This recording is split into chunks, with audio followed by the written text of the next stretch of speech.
So, people of the world. I'm good, Antonio. Feeling pretty good today. Thanks for asking. How are you, my man?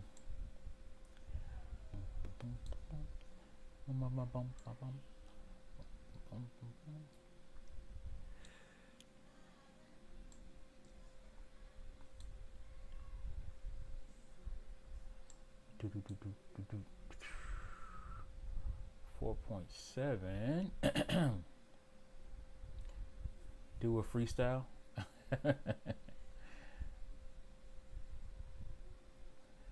um, uh, uh, uh, uh, uh, uh, uh, uh, uh. With a microphone, I'm on the dangerous, lyrically murderous narrate. The streets novelist, the killer verbalist spit. These razor blades get lost like it's a maze. Make your way to the exit. I'll be waiting with a gauge. Cocked and ready. What's your door prize? Dad's machete. Cutting your body into small pieces like confetti. Fiesta.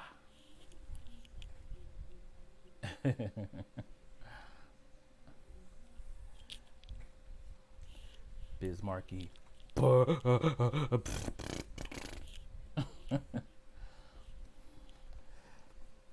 Alright. It's funny you bring that up because I will be very soon, maybe tonight, doing a music channel. So it's my, what we got? Video game stuff here. And I got a movie channel. I know I said last weekend, but I just didn't have the time uploading to that. And then my music channel, Nah Ray. I'll be putting it all in my description. Well, it automatically shows up. So stay tuned. Stay tuned. You do I? No, I don't have one yet. I will have one before the weekend's out. Getting a little bit more serious. I got to get my Spotify going. All that good stuff. It is coming. I've been mixing my album, getting it ready, getting it nice and clean. You know, all that good stuff. So stay tuned. Stay tuned. I'm giving away tracks for free for y'all to kick back and listen to.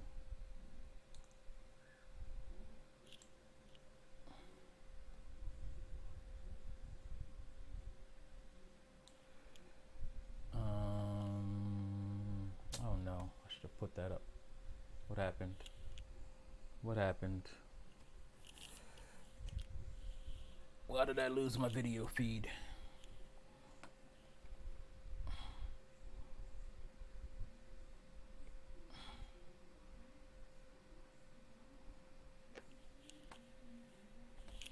Where's my video? Hold on a second.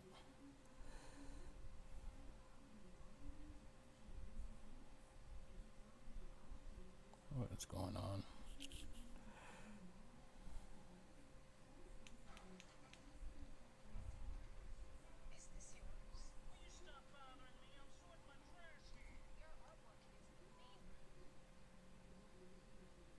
All right, give me a second. For whatever reason, I lost my screen here. Where is it? Where did you go, my lovely? I wanna know, where did you go? All right, there it is.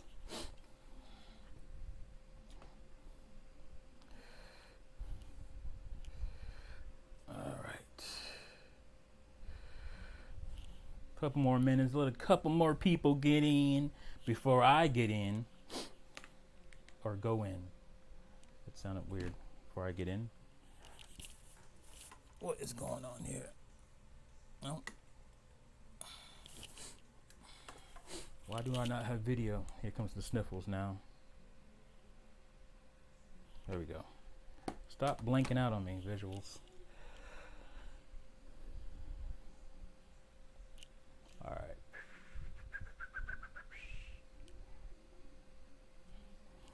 Yep. I'm gonna bring this back up so that way there's no more issues there. Put you over there.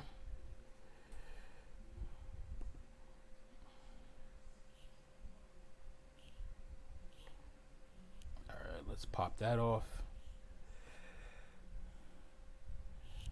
I'm seeing more people, but nobody's letting me know that they're here. Antonio.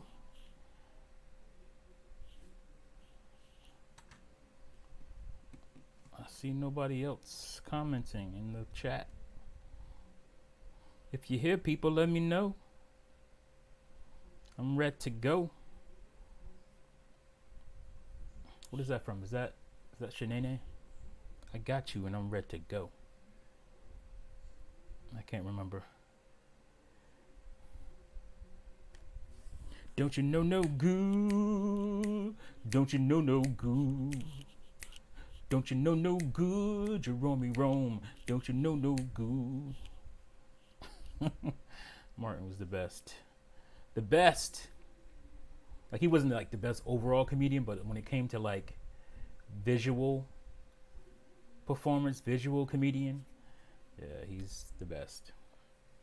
And very quotable. I'm always quoting his stuff. I don't even realize it sometimes. Maybe my viewers got trapped. Oh man.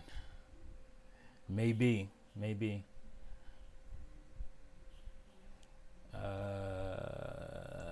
Friday night just doesn't work. I don't know.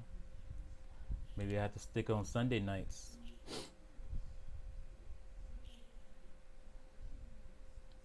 Sunday nights I had a good amount of people. Maybe I should just go back to Sunday, make Sunday regular. You know, it's the end of the week. People getting ready for the next week. Maybe that's the best time.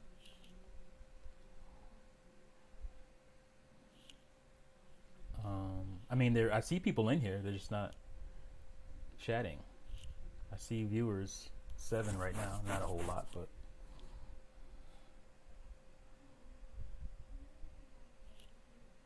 All right, so just go ahead and get started, I guess. Maybe they'll file in once I'm starting, once I'm rolling it out. Oh, here we go. Rasta Life Reggae, what's up? Where you live, it's super early. And where are you, Antonio?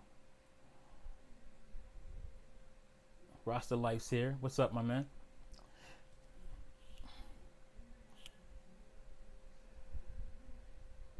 I think you told me before, but I can't remember, Antonio, where you at. If it's early in the morning, that means you're across the pond, man. Yo, what's good, T? What's up, Santiago? There he is.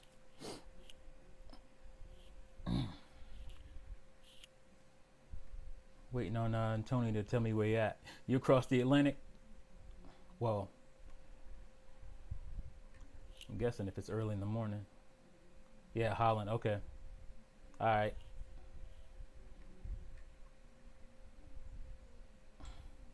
Yeah, I don't know. I mean, I have, like, I look at my, what do you call those, analytics or whatever. I have a decent amount of people on that side, on your side, Antonio. It seems like I have more people watching me from the West Coast.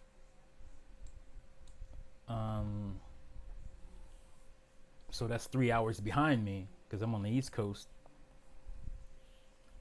So maybe the late night Sunday stream is best. I don't know. I'm guessing that'll be a little better for you, Antonio. But that way I'm not as early, but I don't know. I can't remember what time I started on last Sunday. I think it was like, it might have been midnight, which would have been, you know, what, 8 or 9 o'clock West Coast, and I don't know what that is for you, Antonio, maybe 7 a.m. I don't know time zones when we cross the Atlantic. I lived in Brazil for 2 years and I used to watch you there. Okay. Yeah, I wish I was more worldly like that. Us Americans, we think everything is the best here, so we don't go anywhere. I mean, I've been out of the country, but not like lived long term anywhere.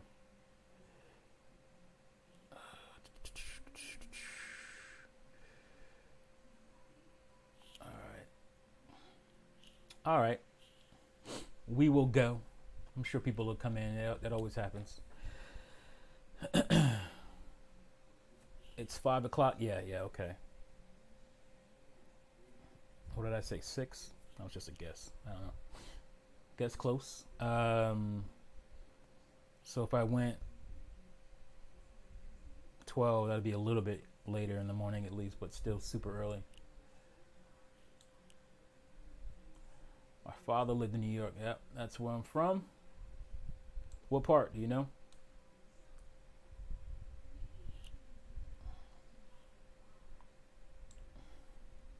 Should I Jamaica scene? Jamaica Queens.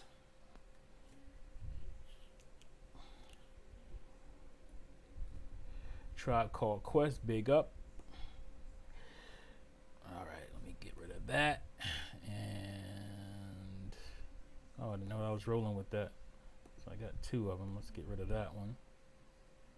Staten Island. All right.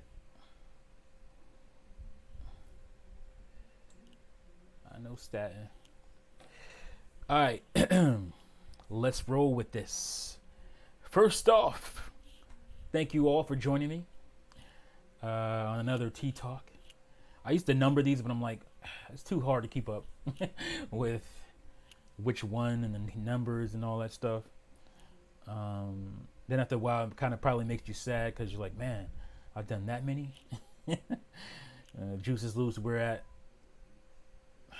how many are we at now? Like approaching 200 or something? I don't know, something crazy. I wasn't there for all of them, but I started pretty early, back and forth. I probably started regularly around episode 55 or something. I don't know. But yeah, so if you're not following the Juices Loose, make sure you go subscribe to Terminator Juices channel. Hit the notification bell. I think I'm starting to understand what that notification bell is, what it's about. I don't know why I didn't figure it out earlier, but basically it's like Facebook.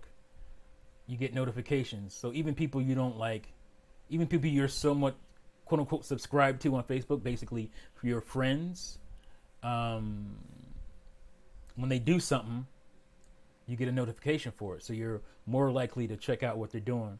And that's basically because how the home situation changed on YouTube.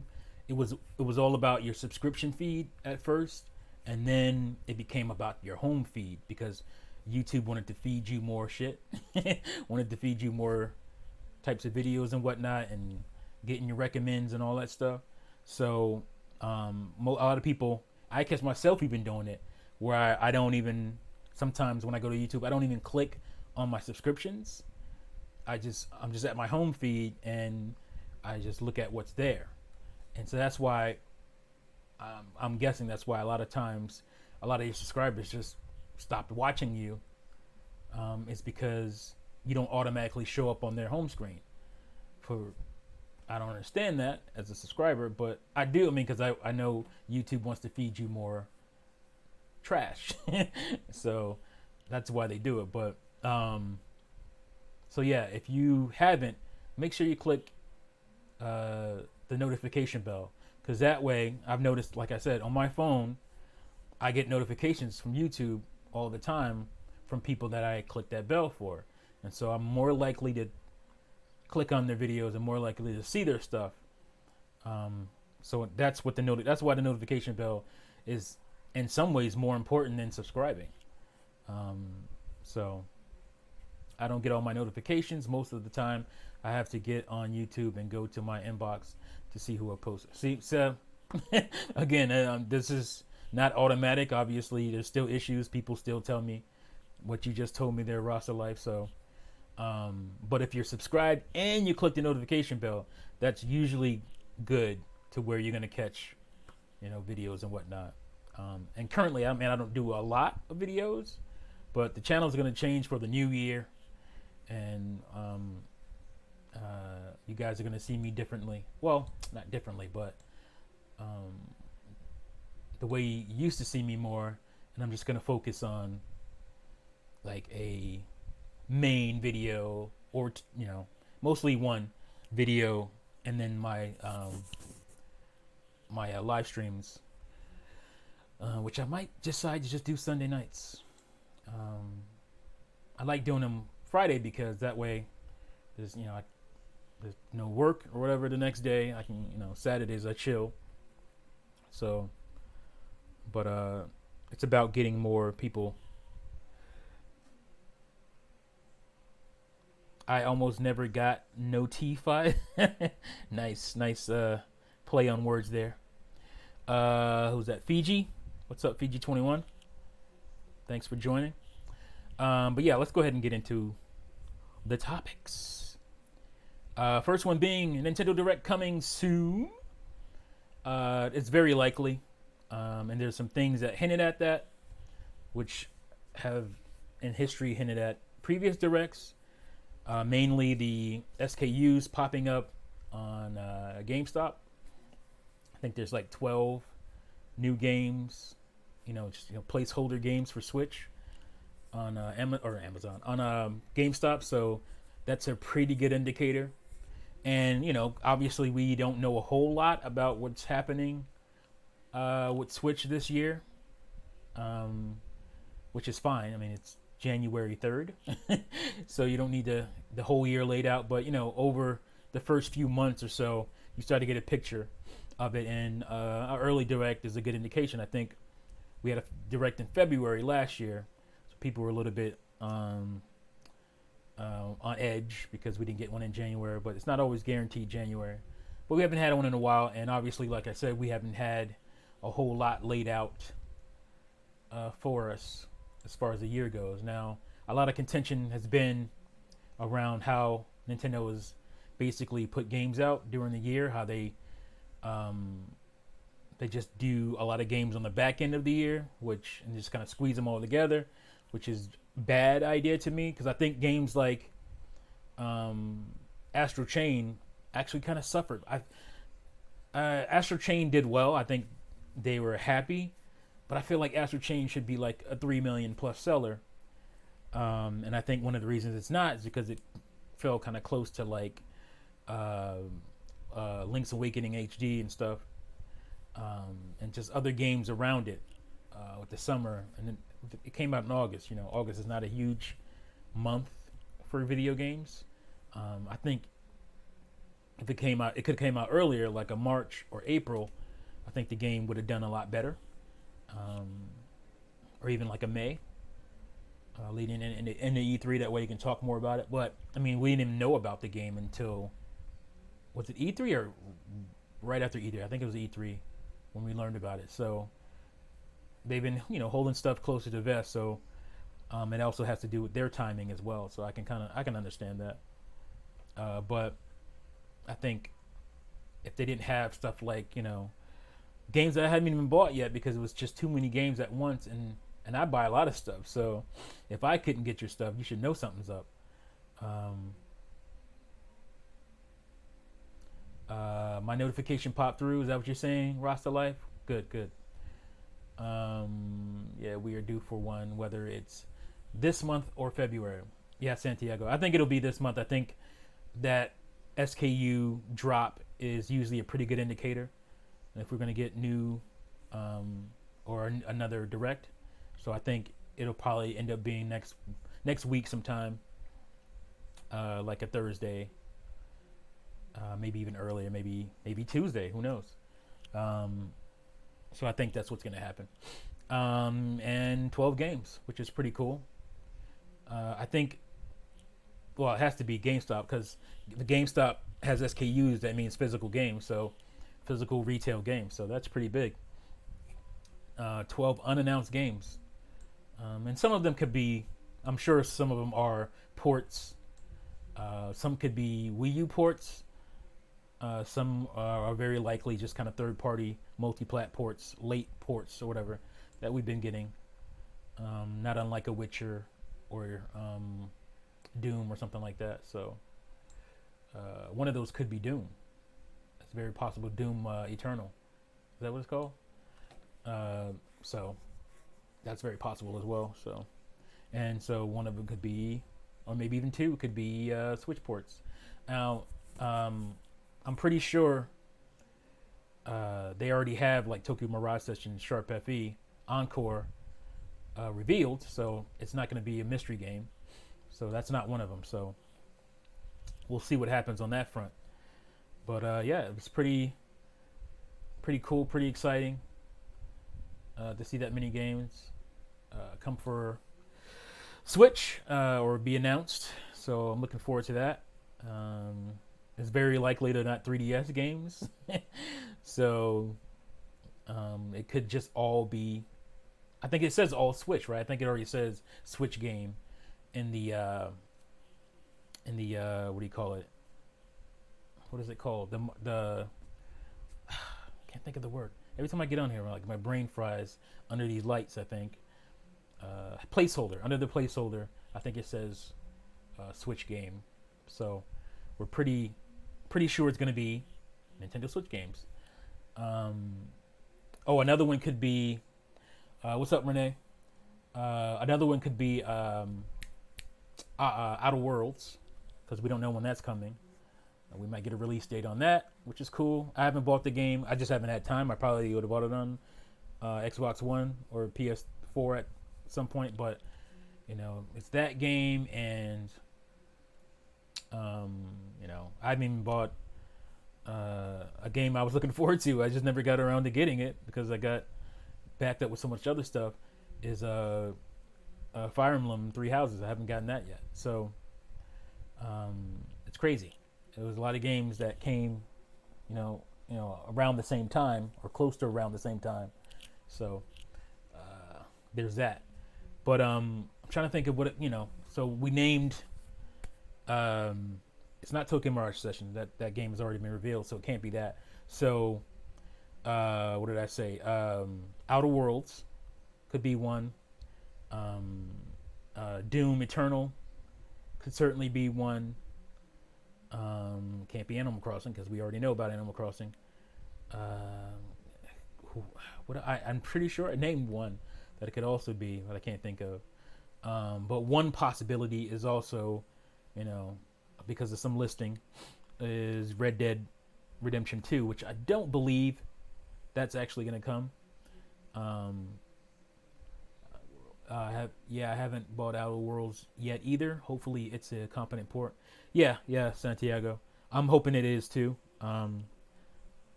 It's not that I waited for the Switch version, but if it's a good port, I'll buy that one, obviously. So, Laker Link, what's up, my man? How's it going? Doom Eternal is on GameStop's website. Oh, it is? Okay. So not Doom Eternal. So it could be, even more. So that's cool. It's exciting. I like that. And so I'm looking forward to the Direct, which is very likely to be the case. But what's less likely is Red Dead. And it's only less likely to me because of the size of the game. It is a, plus 100 gigs game on PS4 and Xbox One. And that's the only reason. Again, I said early on, before a lot of these prognosticators and so-called experts and news tubers said this stuff, I have a video long before. Metro Redux, that could be one as well, Renee. Good call. I had a video way before all this, people could comfortably come out and say these things, that I said that the Switch can have current gen ports. There's no problem with it. The biggest issue would be cart sizes. I said this in a video, 2017, maybe mid 2017. And I had people disagreeing. And, now we have Doom Eternal, Witcher 3. I mean, we have all these games that say otherwise, that say I was correct in this stuff. So, obviously the install base needed to get a little better on Switch, but also the storage issue had to be figured out, and a lot of companies have figured out if you're sitting around 60 gigs, 40 to 60 gigs on PS1, Xbox PS1 on PS4, Xbox One. If your game is around 40 to 60, you can usually find a way to get it on a cart for Switch. At this point, Nintendo seems to be good at helping companies with that, and there's port studios that have gotten really good at it, like Panic Button. So let's see, Master Chief Collection at the direct. Again, Master Chief Collection. That's tough. Now I could see, like Halo games coming to Switch, but the collection is huge. That is I don't know if you have it, Laker Link, but that's another 100 plus gigs, especially with all the updates. Game, so it'll be tough. But I can see, the remastered versions of Halo 1, Halo 2, Halo 3, Halo 4, etc. coming over. But like the whole collection, that'd be tough. And that's the thing with Rare Replay. I think Rare Replay probably would have happened already if it wasn't for the way Rare Replay actually works on Xbox One. Some of those games, mostly the 360 games, are not on the disc. You're downloading them from Xbox Live. So they have to work that stuff out. You're going to have to download stuff. If like something like Rare Replay or Master Chief Collection comes, you're going to be downloading stuff. And for me, I mean, I already have the game. Like, it's nothing for me. But if if you're maybe into Halo, and maybe just curiosity, you want to see how it works on Switch, you'll probably check it out. Oh yeah, I forgot about Metro Redux. Could be that one. Yeah, Metro Redux could be. I remember way back when Metro Redux was supposed to come out for the Wii U. Remember that, guys? It was in the highlight reel. Was it E3 2011 or 2012? Maybe I think it was 2011. And Metro Redux was in that cool highlight reel that people went crazy over, seeing all those types of games on a Nintendo console again. Like, people were really excited about that. So I remember that being on the reel, and obviously that never came to Wii U for somewhat understandable reasons. But I think if games like that did come, it would have helped the system sell, and system selling was the problem mostly with Wii U not getting those games. So Renee says, I'll be surprised for Red Dead. Yeah, me too. Again, not that a Switch couldn't handle it. Obviously, once you get something like Witcher 3 on Switch, all bets are off. It's mainly about the cart size and how can you squeeze that game onto a cart. And then is Nintendo going to work out a deal? I think they worked out a deal with, I don't have any facts on this, but I think they worked out a deal with CD Projekt Red as far as the cost of the cart. So if they can do that, and they should do that, that's the stuff they should do with companies, bring those costs down for those carts, so they can get more games like that. Then I think that would be cool. Yep, the highlight reel might be 2012. Yeah, it might be 2012. I'm not really sure. I just remember liking the music and thinking that was really cool, and then seeing like Darksiders 2 in it, that really got me pumped. And I really liked the music and how it had this little like a sound wave thing going. It was a dun dun dun dun, and then it would like had this kind of little smoky mist thing, and then it would go into all the different games. I thought that was a really cool reel. So yeah, GTA is more likely than Red Dead. Yeah, I would actually prefer GTA. First of all, I feel like it'd be an easier port because GTA 5 is on Xbox 360 and PS3, so it would be a much easier port as far as like, and it wouldn't be as bad, or it wouldn't be like a bad visual downgrade. Look at me screwing up my screen here. Hold on. I just think that would be good, because that's something Switch is definitely lacking, is like a big open world, realistic visual type of game, and I think GTA would definitely fill that void. People would love to have, and I get it, something like that on a handheld on the go. Like, I'd probably rebuy it. I'd probably rebuy GTA 5. So I don't think I bought. I think my sister bought GTA 5 for me, but I would. So I didn't even buy it. So I'd probably buy it for uh, Switch if it came out. So I'm sure a lot of people would. People that have already bought it, maybe even twice, would probably buy it again. So I would love GTA Retro Collection. That'd be cool too. Yeah, I was actually thinking about that today, like getting GTA 3, Vice City, and San Andreas. That's something they could easily put on a cart for Switch. That'd be cool. Because we don't have. Well, we might. I don't think we. Is there an HD version of uh, Vice City? Because I know there's one of Grand Theft Auto San Andreas. I have that on 360. It's not like it's not like a remaster or anything. Well, I guess it is technically, because it is in HD. But do you think Batman: Arkham Asylum and City is likely to come to Switch? I hope so. I think that's another set of games that would be a perfect match for Switch. Um, I would like to see the Armored Edition, and I think it would work. Well, I know it would work on handheld mode anyway, to where you could just use the touchscreen the way you did in Arkham City on Wii U. So that would be cool. GTA 5 is free on Game Pass. Oh, okay. I have Game Pass and I don't even know these things. I only have it for like another week. I think mine expires pretty soon. So I barely did anything with it. It was really cheap. I got it for like $2. So I played. I mostly just played Gears 5, and then I went out and bought Gears 5. So it was like kind of pointless for me. I've went over why Game Pass is not anything for a gamer like me, but I can see where a lot of people would like it.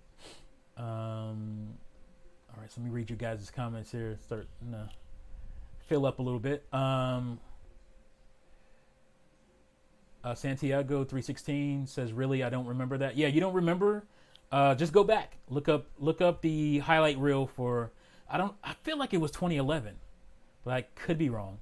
But look up the highlight reel, Santiago, from for Wii U, where they showed all those third-party companies and had that really cool music. I remember that music being really cool.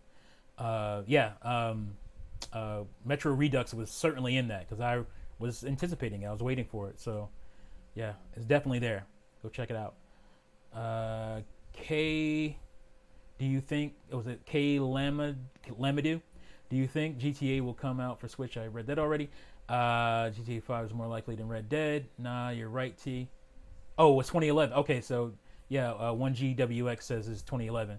Yeah, I was pretty sure about it being 2011 because I remember feeling like 2012's, they didn't really have a highlight reel, I don't think.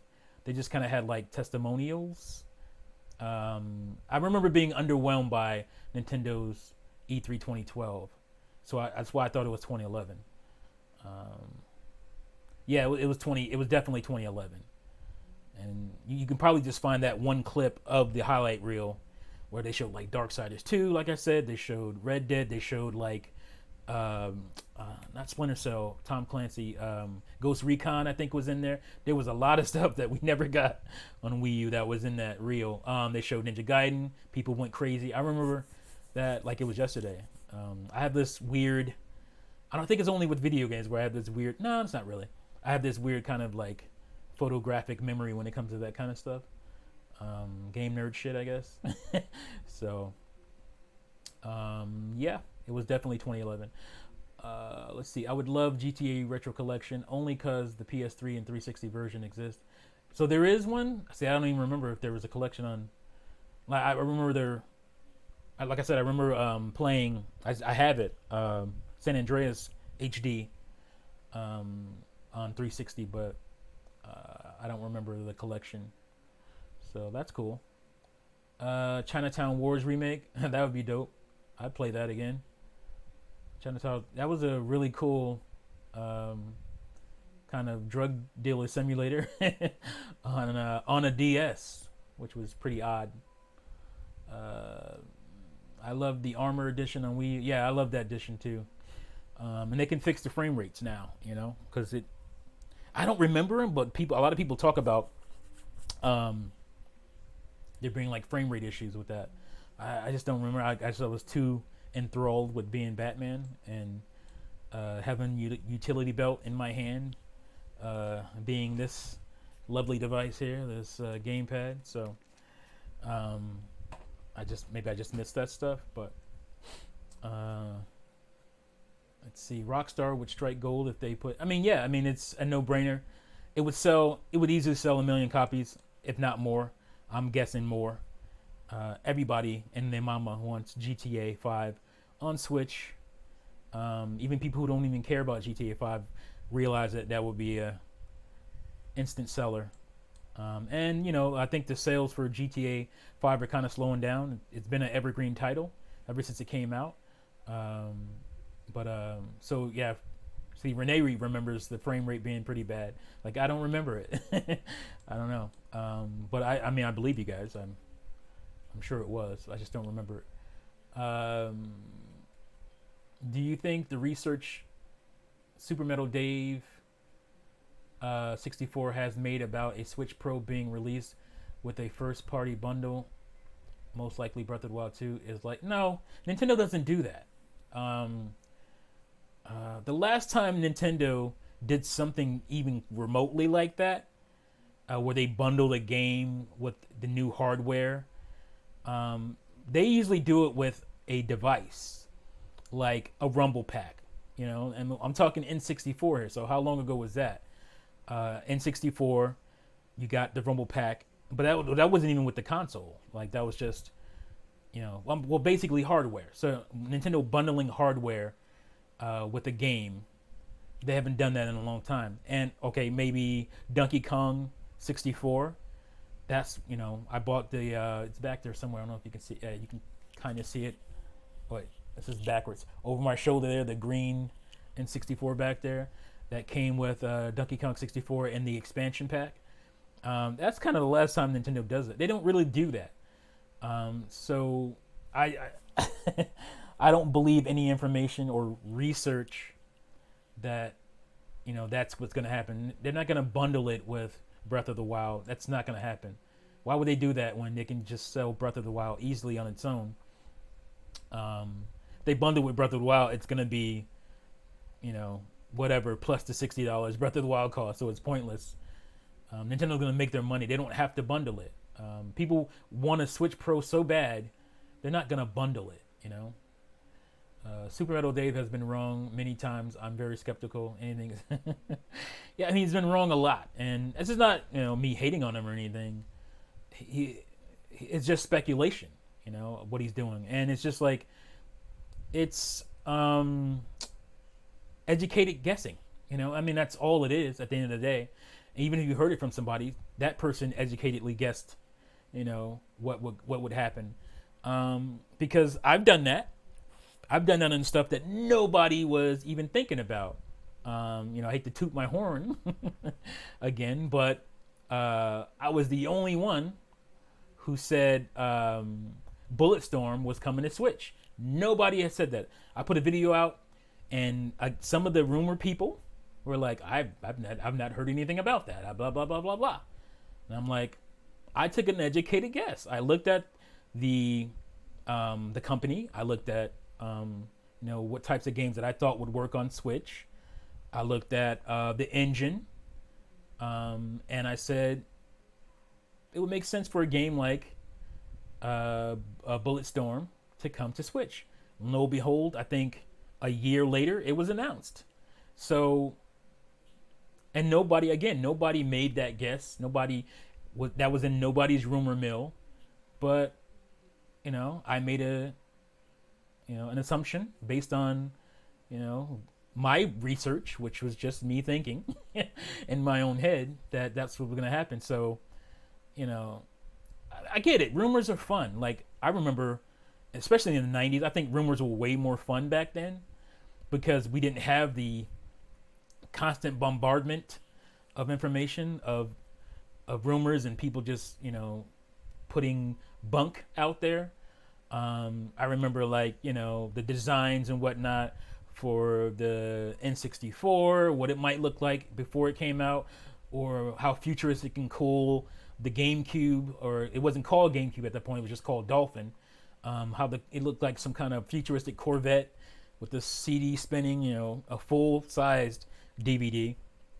And it's just cool and fun to speculate on that stuff. I think it's more fun for younger people probably, because when I was younger, that was more fun for me to, kind of speculate on what might happen and what might come.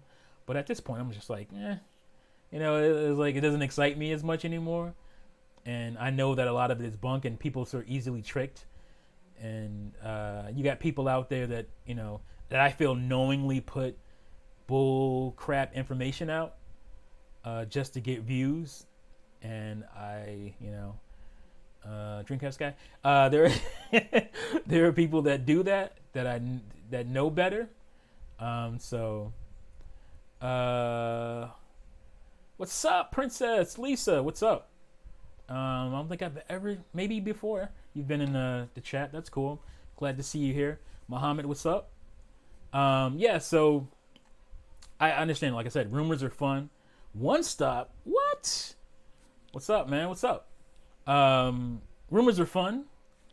I get it, but they don't really move me as much anymore. But I can understand where it would move younger people, and it'd be fun for you guys. So I'm not gonna be the old dude that ruins the fun for the young people. Okay, boomer. I'm not that old, but but I get it. So it's cool. Yeah. Wow. I'm happy to see you guys in here. This is pretty cool. So yeah, like I said, I totally get it. But I don't fall for a lot of it, and I've predicted stuff that's been right. Princess Lisa, I'm always in. I just don't talk much. LOL. Okay, that's cool. Yeah, as long as you're here, that's cool. You don't have to mix it up with us idiots. K on Nintendo, the Switch will outsell Wii. Right. That was another one that I said way before anybody else said it. The Switch was going to outsell the Wii. And I had people, I don't know, I don't think so. And those same people are making videos saying the Switch is going to outsell the Wii. Well, welcome to the party. I was saying that a long time ago. And again, it was based on my own thinking. Like, once I saw the Switch, I said it's going to be a success. A lot of people didn't say that. We'll wait and see. I said that thing is very smart. It's going to be a success. And I think a few months after it came out, I was like, this thing's going to outsell the Wii. And it was very, I didn't just say it because I'm a uber Nintendo fanboy and whatnot. I made that assumption because of how the Switch, or how the Wii sold, and how I felt like the Switch was selling. What's up? What's up? What's good, family? I always like your video. Glad to see you still doing your thing. All right, man. What's up? Good to see you, man. You still making videos? Because with the way like I said, with the way YouTube is now, I don't, because they start with the home page when you go to YouTube now. I just miss a lot of people's videos, even my own crew, the Juice crew. So, yeah, let me know. Hello, it is nice to see you. Are you talking to me, Kaon? Good to see you as well. Or good to see you in the chat anyway. I remember people doubting it because of the Wii U. Yeah, I mean, but to me that's too simple. It's like, it's like the people that were saying, the Switch is going to fail because the Wii U failed. Nintendo has never had a quote-unquote failed console back-to-back. They just never done it. They've always pretty much figured out what the issue was and rectified it. People will say, the N64 to GameCube. N64 was not a failure. It didn't do nearly as well, obviously, as PS1 did, but it wasn't a failure. But you could kind of see the slide, and then GameCube slid even more. But they rectified it with the Wii. And the Wii U actually went down again, and I just felt like they were making a lot of smart moves behind the scenes to make sure the Switch was not going to be, because Nintendo has nothing else. This has to work for them. So yes, I started this channel here. How long ago? One stop. This is your new channel. All right, let me click you right now so I can sub you. I can't do it from there. I have to do it from the YouTube page itself. All right, One Stop for Gamer 2.0. All right, I got you. Hold on. I got a virus, I think, on my Chrome, on my Mac. Let's see here. Yeah, I don't understand YouTube. Looks like I got 10 new subscribers, but I don't know. I never know anymore with YouTube because it's just weird how they do stuff. Like one day I'll have that and then it'll go back. All right, One Stop. I just subscribed. Oh, you're live right now? What are you doing? You playing the game or you chatting? Oh, looks like you're playing something. What is this game? I know this game. Is it the driving game? Can't think of the name. Yeah, so I made a assumption based on the information. I knew Nintendo was not gonna. There's no way it was gonna be anywhere near what the Wii U was as far as commercial appeal. I looked at the system itself. You can't just say, oh, it wasn't like nobody liked Nintendo games anymore. If that was the thing on Wii U, nobody liked the games, then they're in trouble. Like the Dreamcast. Like the Dreamcast was a great console, but the problem with the Dreamcast is the games didn't sell. It had great games that didn't sell. And that was the difference between like the Dreamcast and Wii U. The great games still sold. Much better than Dreamcast did.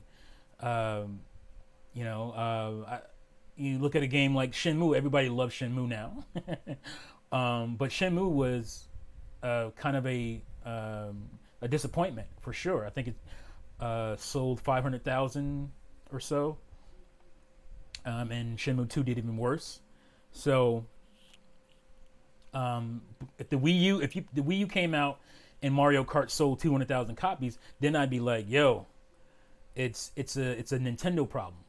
But it was obviously a communication on what the Wii U was problem. Yeah, Need for Speed Heat. Okay, yeah, I couldn't call it, but yeah. Pearly21, what's up? I'm good tonight. How are you? So yeah, I mean, I just made the calculation that people still love Nintendo games. The problem with Sega is that the games weren't selling. If Sega Dreamcast had multiple million sellers, even with that install base, Sega would have been okay. Even only selling 10 million consoles, because the games still did well. I think they would have took another chance.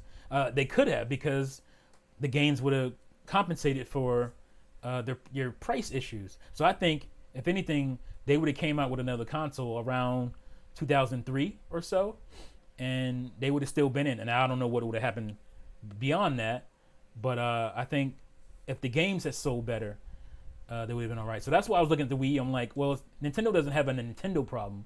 They have that console problem. So here's a new console. We still have the same great games. This console is going to sell really well because it's a handheld also. So I wasn't worried about it. And so I said, I said back then, there's videos, there's me and Juices Loose podcast and whatnot, talking about how it's gonna do well. I was like, this is gonna do great. And I obviously you guys weren't around then. I wasn't around on YouTube. There was no YouTube then. But when GameCube came out, I said that, and they showed it at Space World, and they, it was different then. You had to scroll through the buffering page as Nintendo was revealing it at Space World, so it was kind of slow. The minute I saw it, I said, that's not going to do well. I just knew it. It's not going to do well. The design isn't going to work for the gamers of today, their mentality today. And I didn't see the games at that point yet. I knew what was coming, but they needed that stuff right away. Star Wars Rogue Squadron 2 was excellent. It was amazing. But Star Wars, you have to be a Star Wars fan to care about that. And that's not an everybody thing. So that game wasn't really going to sell GameCubes the way if you would have rolled out Star Fox like that. That would have been a thing that sold GameCubes. I was just looking at the design of it and all that, and the fact that it was on mini disc, because we hadn't known that until Space World, that it was going to be mini disc, and I'm like, Nintendo, why are you doing this? Why are you doing this? There's ways they could have got around, the same way Microsoft got around having to pay for the DVD software. Who was it? Who owned it? Philips at the time? I can't remember who it was. But they got around having to pay for that by you having to buy a remote if you wanted to access the DVD stuff.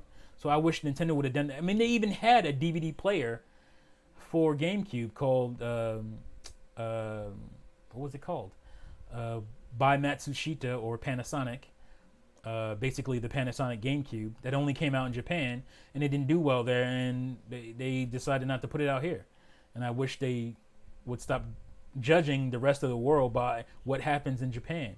We're very different markets. I think the GameCube DVD player would have done well here, but they never gave it a shot. So again, I was just looking at the fact that it's a handheld. It's going to have Nintendo games on it. It's going to do well. I didn't know how well, but I said it's going to sell well. This is not going to be Wii U. And a lot of people were, oh, it's going to be Wii U all over again just because Wii U happened. But again, the Wii U games sold. Mario Kart 8 sold. Smash Brothers sold. Mario Maker sold. Splatoon sold. These games were selling on a tiny install base.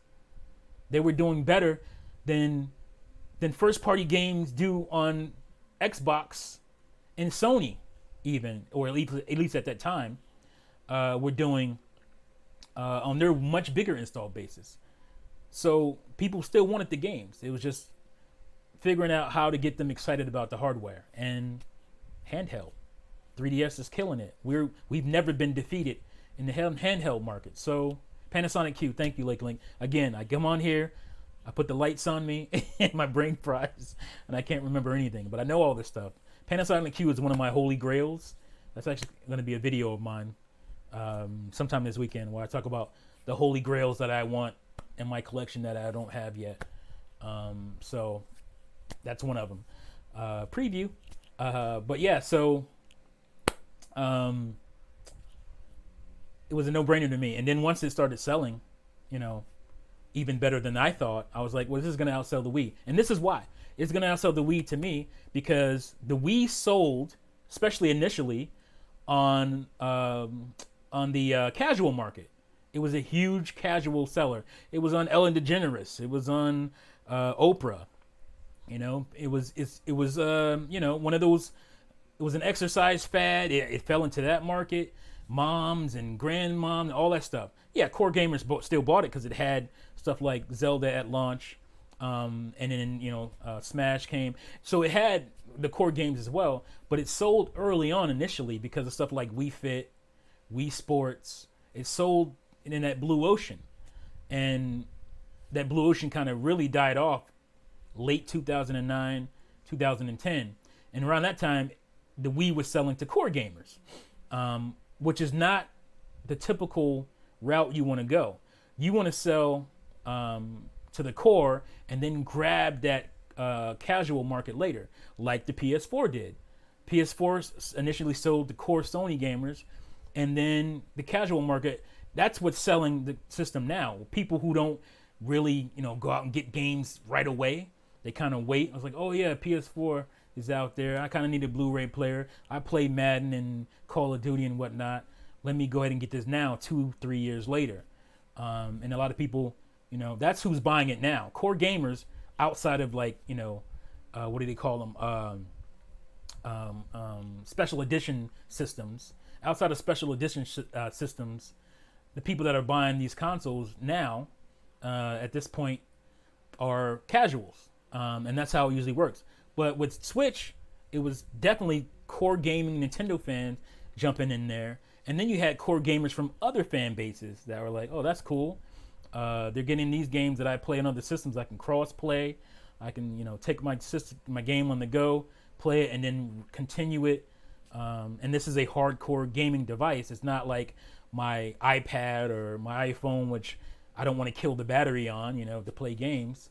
So the hardcore is what was buying the Switch early on, and then the casual starts to come in. It's like, oh, this thing is really selling. What's this Switch thing? And it just kind of blew up there, and now it's selling crazy to casuals, and that's what's going to happen.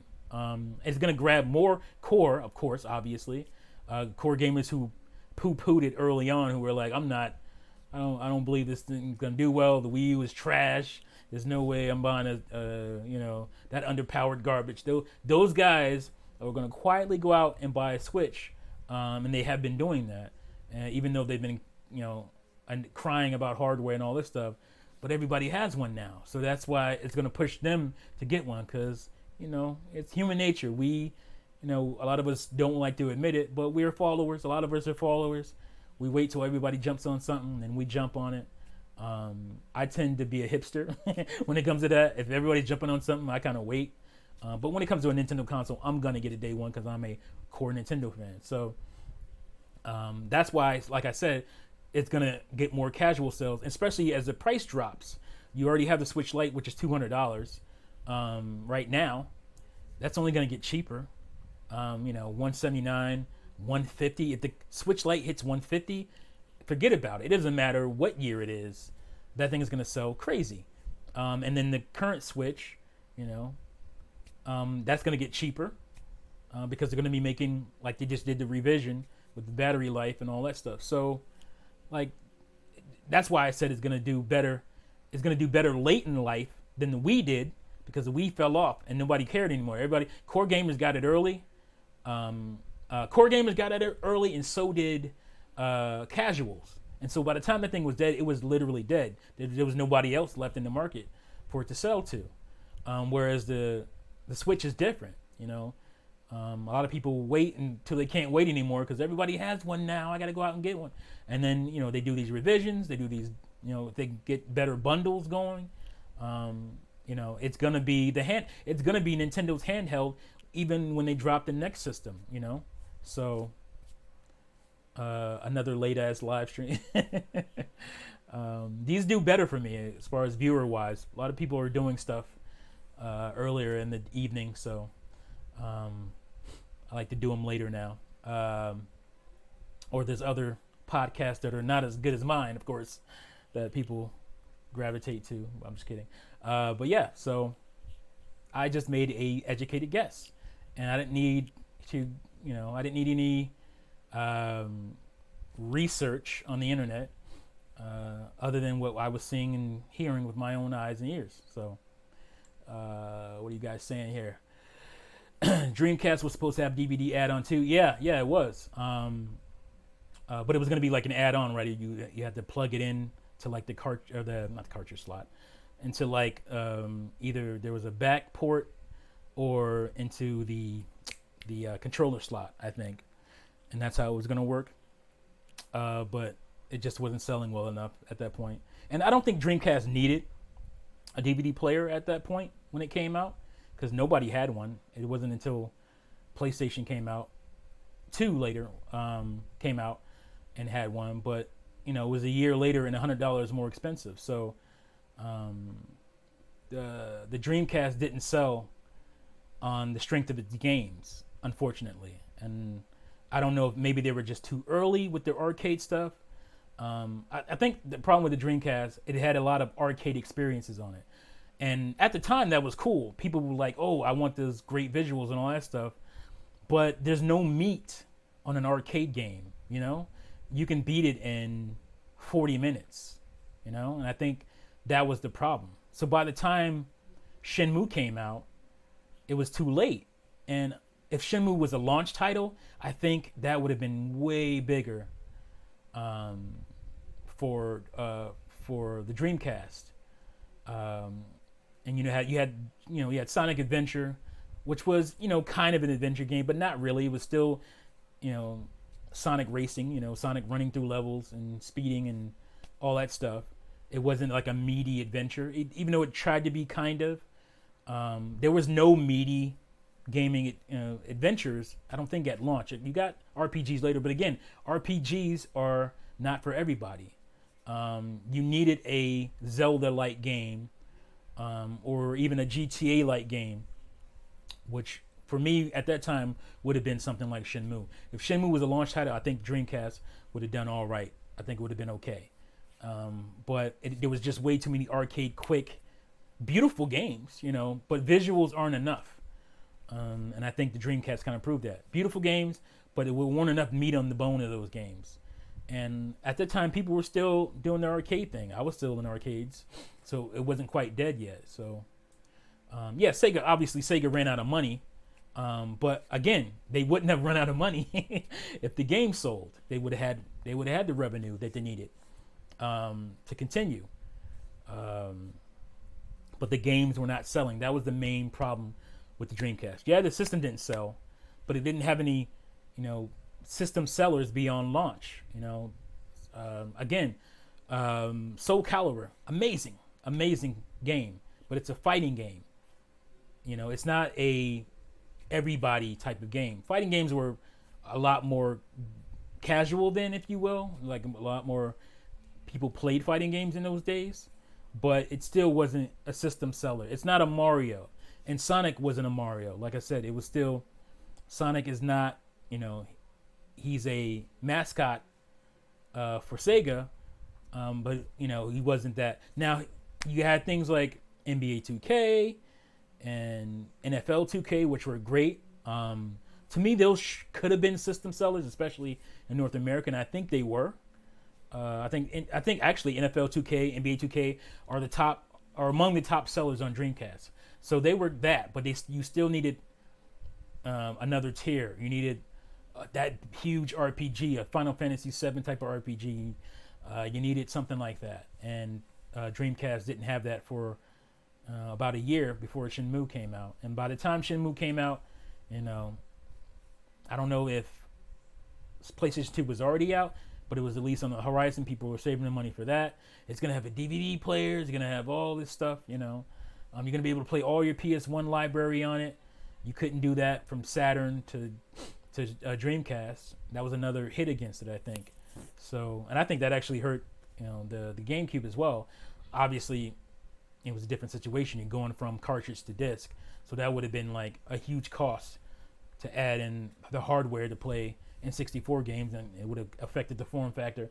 So, but these are things that I think affected the sales of not only GameCube but Dreamcast as well. I think they would have been okay. I think they would have been around where GameCube was. Dreamcast could have ended up around 20 million if the games had sold better.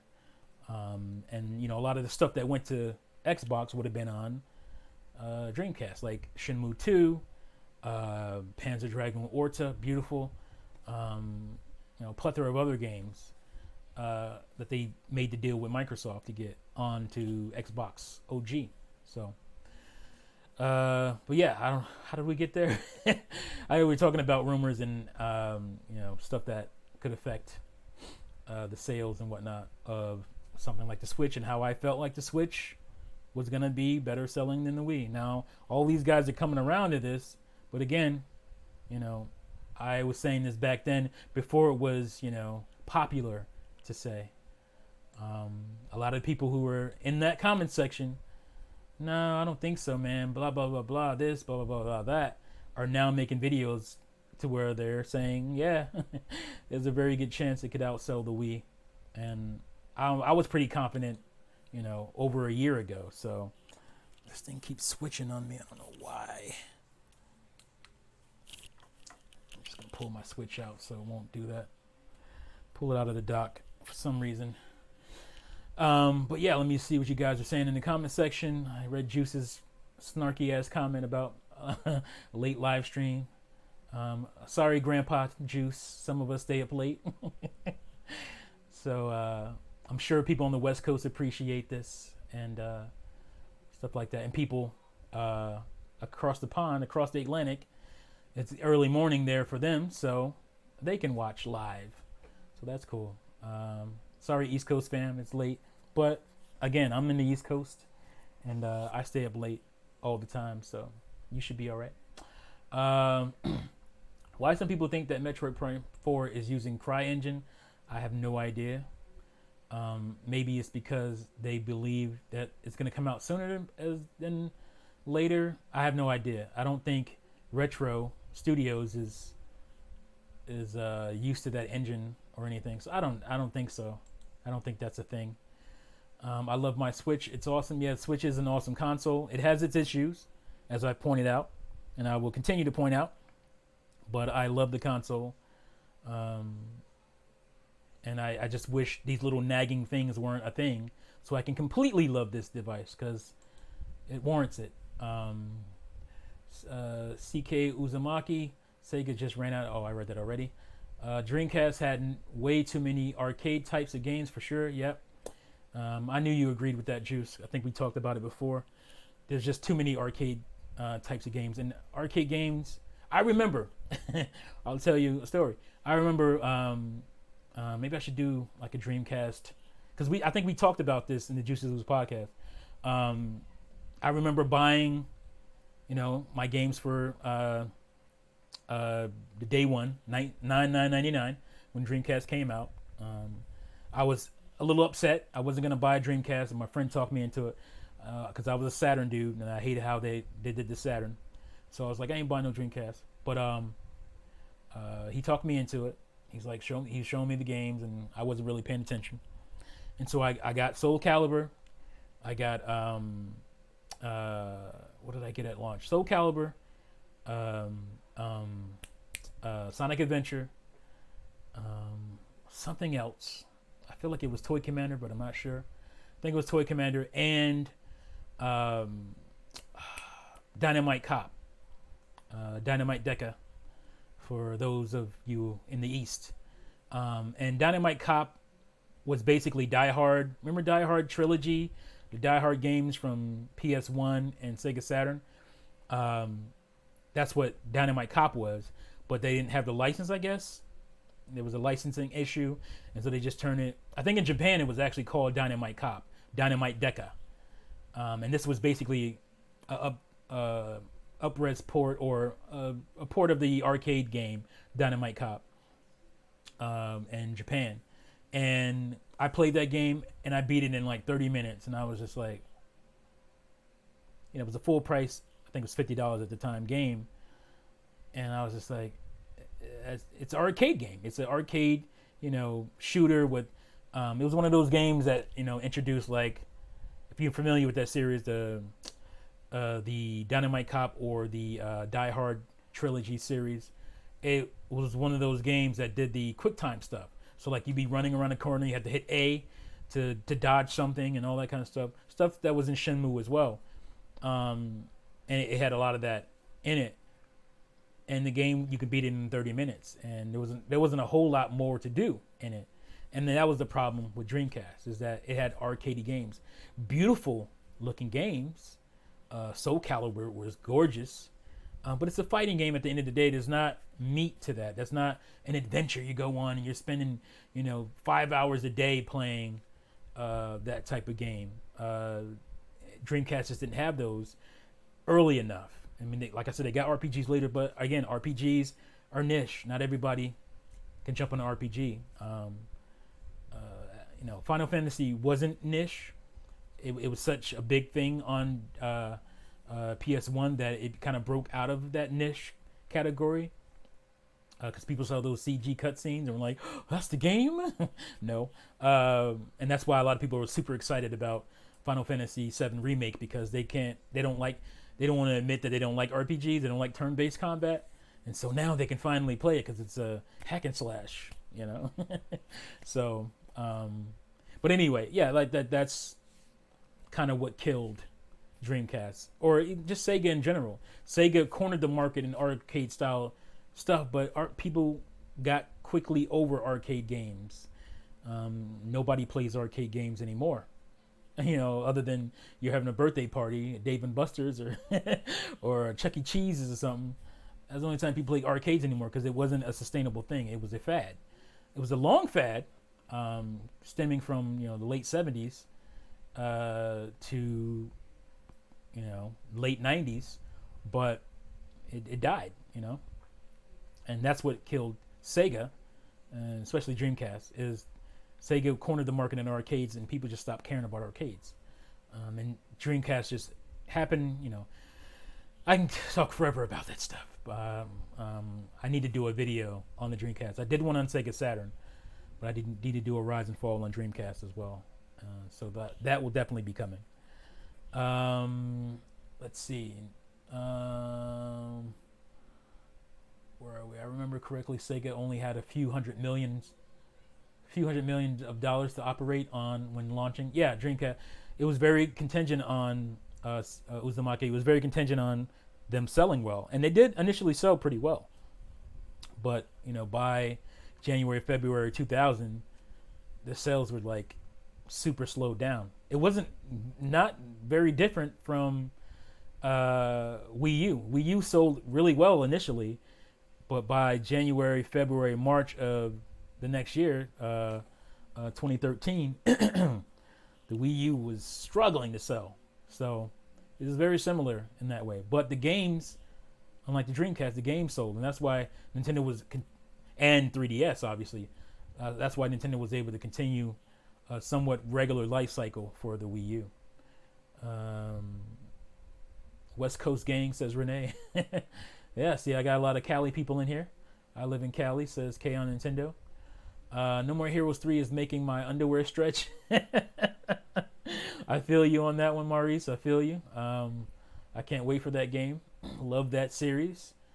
CK Uzumaki Prime was made on a custom version of Unreal Engine 2, I believe. Yeah, I think the at least the one that Bandai Namco was working on was Unreal Engine.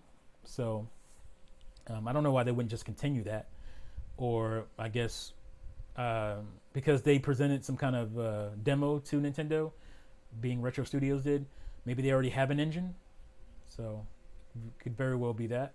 I just wanted to be 60 frames. I hope it, does what the GameCube version did way back when, because that added to a lot of the look and feel of the game, it being that smooth, buttery 60 frames. So there aren't enough arcade games. Streets of Rage 4 needs to get here. Oh yeah, now there aren't, and I'm with you on that too, Maurice. I'm waiting on Streets of Rage 4. I actually just downloaded Streets of Rage Remake, which was fan made, and it's pretty excellent. I need to talk about that game. Laker Link, no Mortal Kombat Gold, LOL. Mortal Kombat Gold was great. I mean, I liked it. But I was kind of getting Mortal Kombat out by that time. Me personally, I know a lot of people still love Mortal Kombat, but me personally, I mean, I have it, obviously. But I was kind of getting a little bit weary of fighting games and arcade style games in general at that time. So I can understand why Dreamcast didn't do as well as it probably should have. It was excellently designed system, great games, but again, not meaty enough games. So let's see here. Renee, he's talking to Kaon. I live in Cali as well, Los Angeles to be exact, LA. I want messaging system, really. Yes, that's one of the issues that I have with this Switch, is that you can't message your friends. So how are they really your friends? Can you imagine having friends that you can't talk to? He's my friend, but I can't talk to him. It's kind of weird and ridiculous at this point. I want... all right, I read that already. Maurice Charles, I feel like arcade games are inaccessible. I'm still about arcade games, to be honest. I felt online gaming killed it and local multiplayer. Yeah, I mean, multi or online games are great. It's just that, or excuse me, arcade games are great. It's just that, like you said, online definitely killed it. A lot of people were like, "Oh, I can just play other people online. I don't have to go out and throw quarters into this machine." And the visuals are getting so good now that I don't care as much about how those games look in arcades anymore. Did I talk about Kamiya's comments? Juice? No, not yet. That's going to be next. You should watch Project Koi on the Dreamcast. I think I've seen videos from that already.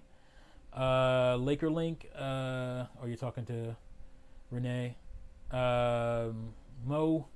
Scott Pilgrim Platinums, TMNT, Streets of Rage 4 are bangers as far as I'm concerned. Yeah, those are great games. Laker Link. It snowed here kind of hard the day after Christmas. It's crazy. Yeah, no climate change to worry about. It's snowing like crazy in Cali. Renee, I saw mountains covered in snow. Crazy. That's crazy.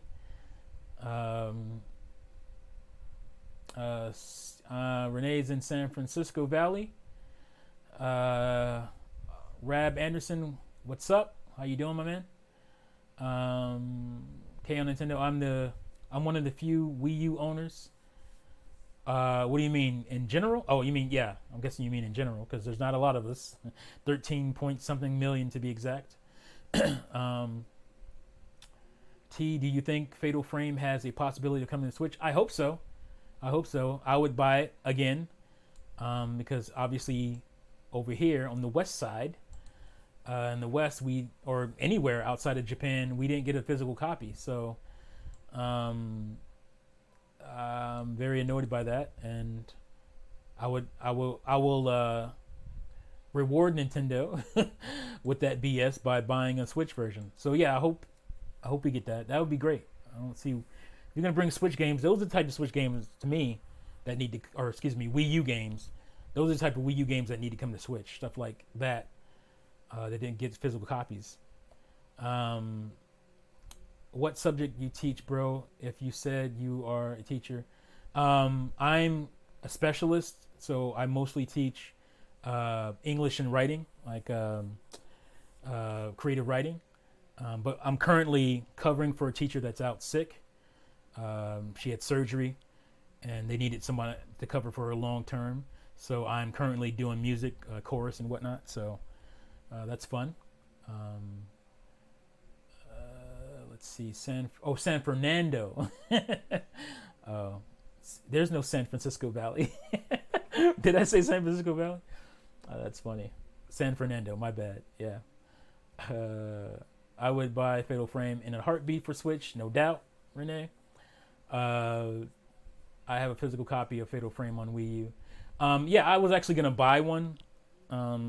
It's actually still in my to buy or watching list on eBay, just to have a physical copy, the Japanese version. But I happily saved that $50 because it's still that to get a Switch version. So Fatal Frame 5 is incredible and very underrated. The Metacritic score is a joke. Yeah, it is. And I think it's part of it is the fact that one, it was on Wii U, and two, it was a digital version, and not a lot of people. You weren't going to get a lot of pushback. Whoever reviewed that game they're out of their minds. But anyway, I mean, I haven't even finished it myself, but I played a lot of it enough to know that it's a great game, and I've heard everybody's impressions, obviously. So those are one of my backlog games that I need to finish on Wii U. But yeah, so let's get to Kamiya, son. Have you dabbled in any VC games for Wii U? And if so, which ones? Man, we can be here all day. I brought over a lot from Wii, and I bought not only Wii U games, but a lot of our virtual console games. I buy the big ones, the Zeldas and all that stuff. But I buy a bunch of the other games too. I have so many games. I can't tell you, man. I can't tell you exactly what I have on Wii U.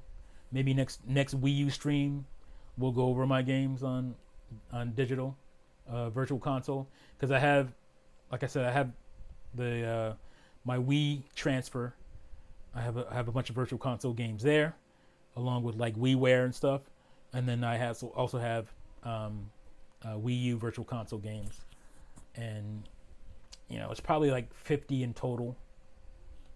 It's ridiculous. Metacritic is only a 67. Yeah, that's BS. TJ, that's BS for Fatal Frame.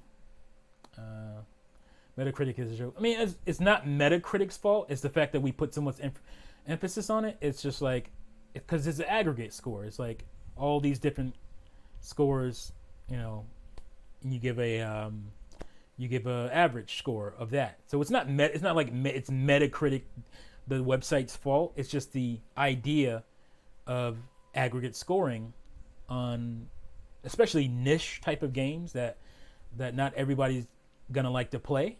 So there's that. Yeah, if it was on Switch, people would love it. Whoa, we were so wrong.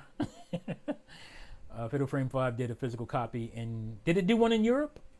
Because I looked, and I only saw the Japanese copy. I know they,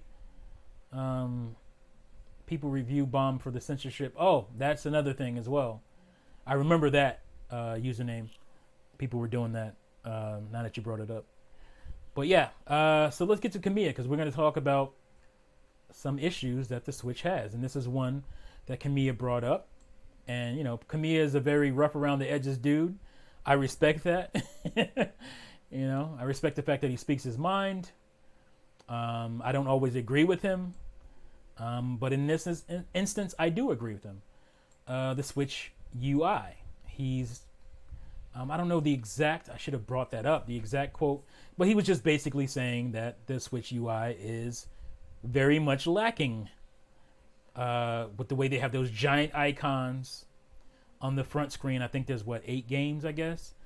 Then after that, you got to go searching in the all games bin, basically, and there's no order to it, and it's just annoying as hell. And I don't have a ton of digital games, but that's not the problem. I have a lot of physical games, and so physical games also show up in the all games section.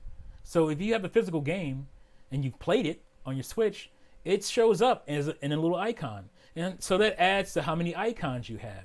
And that's kind of stupid to me. Wii U didn't do that. Imagine if Wii U did that. Like if it had the game that you put in to play at that moment and all the other games that you played on your screen, I think people would have been complaining their asses off about that. And they rightfully should have, because it's stupid. It's not a digital game. It shouldn't be sitting there on my screen if I can't play it without putting something in. It's stupid. So the problem is when you do have your digital games, they get buried in those icons of your physical games. And it's just like, it's stupid. I have to go digging. So I don't have a ton. I mean, I have enough. I have like 25 to 30 digital games. And I have 70-ish physical games. So I have to go digging for my digital games when I want to play them. And it's not unlike YouTube, where you got to go dig for your subscriptions because they're not on your homepage. It's very similar to that. And so I end up forgetting which digital games I have. It would be nice to have a folder, and I can break it down by company or type. I could say, adventure indie or platforming indie, that kind of thing. I can break them down, And here's the thing. We have precedents for this. It's not like, oh man, you want Nintendo to do something they haven't done. You want them to be like everybody else, blah, blah, blah, blah. All the BS excuses that come up when you talk about Nintendo to a lot of these fans. It's just like, well, 3DS. And again, like I said, Wii U didn't do that, where the games that you played just stuck to your home screen. And it offered you play times down to the second, which is great. You can see how long you've been playing a game and how many times you turned it on. That's cool to me, to be able to look at that stuff and see what you were doing at that time, to be able to go back and That was cool. I don't know why they got rid of that. But again, 3DS. Where's my 3DS? Right here. And I have it set to where my themes rotate, so I don't even know what's going to show up. I'm gonna turn it on here. Hopefully it's not dead. It's not. We'll figure it out together. I'm just going to hold it up here. It takes a minute. Oh, look, Mario. So my Mario theme popped up. Last time it was one of the RPG games. I can't remember which one. But I have multiple themes on here. And look how organized. Let me see if I can bring it up to the camera better there. So you can probably see it. Nice and organized. I know what's what. And it's a lot more games per page. So let me scroll to the next page. And see those lettered ones there? See the blue folders there? A, G, N, 3. The 3 is for 3DS games, digital 3DS games. N is for NES games. G is for Game Boy. And A is, I don't remember. Let me take a look. Advanced Game. Oh, no, so it's Game Boy Advance. So we got Game Boy Advance, Game Boy for the G folder. N folder is NES, and 3 is 3DS games. So I have, a nice, easy way to break my folders down right on the home page, and it has a personality.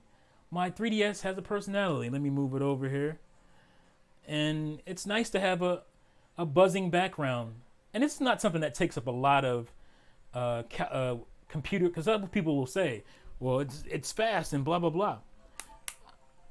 It's not something that's we're talking about, kilobytes in size. If you actually check out how much these themes take up, but not only that, but how much computing power it costs.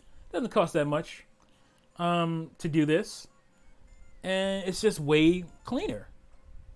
I don't, and again, I have Luigi's Mansion 3DS in there. I have Luigi's Mansion Dark Moon in there, and then let's see, I'm gonna pop it out. See if I can pop it out here.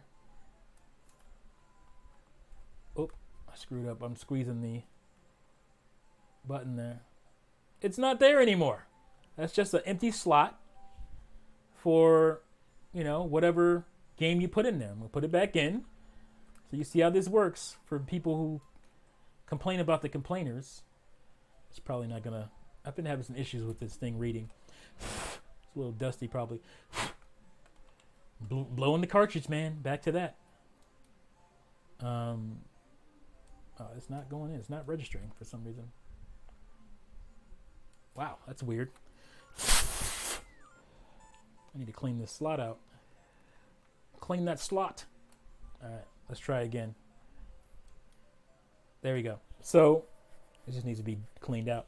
Yeah, and it doesn't sit there. So every game I put in doesn't take up a block. like it does on I don't know if you can hear it. Let me turn it up. Turn up the volume.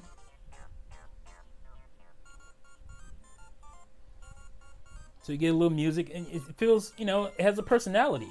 Like, I like my system having personality. And people like to personalize their stuff. Everybody does it. Everybody personalizes their home screens on their consoles. We've been doing that for a while now. And when you couldn't do that, you still had cool stuff going on. So let's look at Wii U. It's going to take 10 years for it to turn on. Uh-oh, and then I just lost my screen because I hit Wii U. Let me bring that back.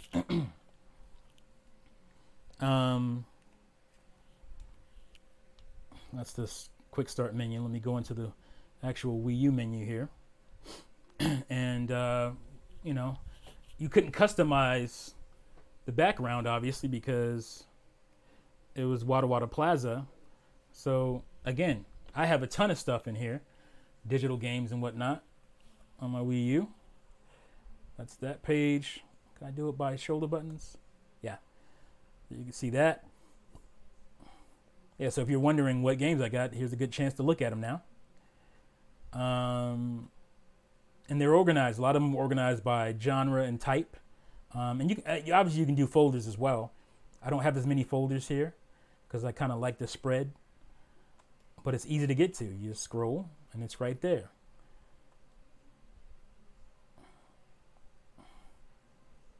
Scrolling. How many times have I bought Gunman Clive? I have it on Switch too, and 3DS. It must mean I like it. But yeah, and then obviously there's a folder. You can create a folder, obviously, and put anything where you want to put it. And I mean, that's great. And then the personality comes from, let me see, I must have it turned all the way down. Yeah. That music.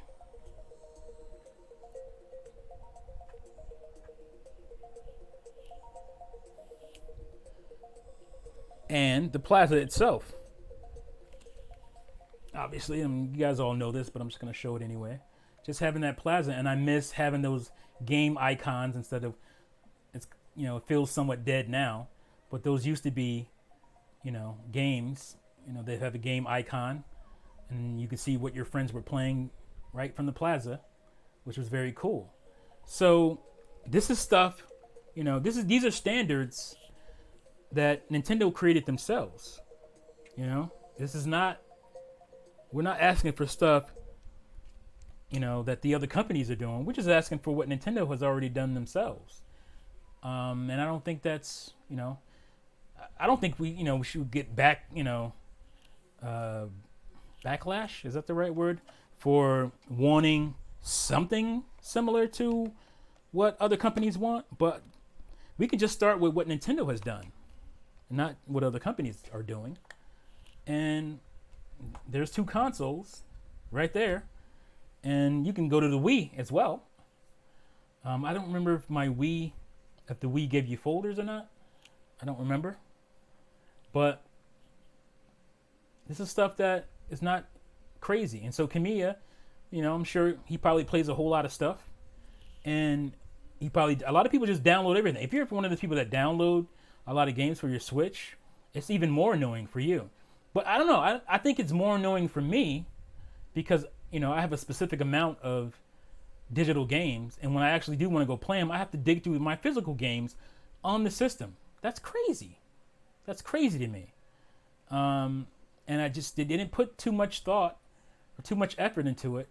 And, you know, like I said, defenders will say, oh, well, you know, would you rather have this, or would you rather have the speed, you know, the speed, the zippiness of it? Like, I love that about the Switch. I love the zippiness of it. But I could give up 10 seconds to be able to have some personality on my Switch, to be able to have cool backgrounds, to be able to have some visual cues that didn't sound like, you know, a little kid's squeezy toy. You know, come on. We can do better. We don't have to have some crazy intricate UI. But I love the Wii U music. I love it. Has personality. It has personality. 3DS with those themes, personality, and that's money. Like, you can sell these themes.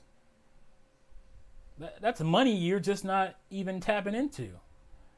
And it's strange to me because the Switch is already set up for themes. It has the thing that says themes and has black and white, and that's it. So they can easily go in, I would think, go into the software and change the UI and add more themes to it. It doesn't have to be anything crazy. It doesn't have to be crazy 3D background themes. But, you know, flat 2D themes, that would be fine.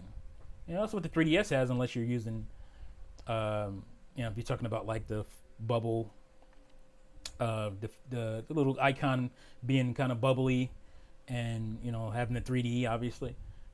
So there is some 3D to it. There is some, not just 3D like visuals, but like three-dimensional objects on the menu screen, unlike Switch. You don't have to do three-dimensional objects on the Switch screen, because that's the kind of stuff that's going to tax your CPU and your UI.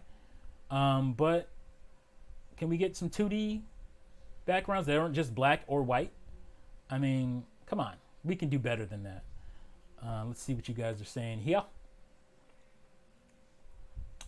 I sent you a link on Hangouts of some fan made mock-ups for Switch UI. Oh yeah, I haven't really paid attention to Hangouts today. Juice, my apologies. But I mean, I've already seen not just mock-ups, but like um, Switch UI stuff that hackers were doing, and it's dope.